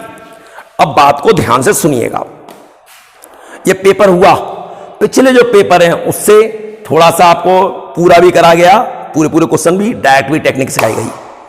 तो आप पिछले पेपर को भी देखें और ये पेपर बहुत अच्छा लगा हो, बहुत अच्छा, तो आप इसे लाइक भी करें और शेयर भी करें, फेसबुक व्हाट्सएप सब पे शेयर भी करें। आप इसके लिंक को शेयर करें कि बहुत अच्छा लगा, और कमेंट बॉक्स में भी लिखें अच्छा लगा तो अच्छा, और नहीं अच्छा लगा तो वो भी कह दें कि नहीं अच्छा लगा, डिसलाइक करें नहीं अच्छा लग रहा तो। ये जरूरी थोड़ी है कि लाइक करें, जब लाइक तब करें जबकि बहुत अच्छा लग रहा हो। तो ठीक है, फिर मैं अगले वीडियो में मिलूंगा आपसे, लेकिन ये बात होनी चाहिए कि आप अच्छी तरह वीडियो को करोगे और सारे क्वेश्चन फंस जाएंगे जितनी थ्योरी बता रहा हूं। जब पेपर आएगा उसके बाद मैथ सॉल्व करके डालूंगा, बताऊंगा कि ये वाला मैंने यहां बताया था और ये वाला मैंने यहां बताया था, और सारी टेक्निक बताई थी। ठीक है, फिर मिलते हैं अगले वीडियो में।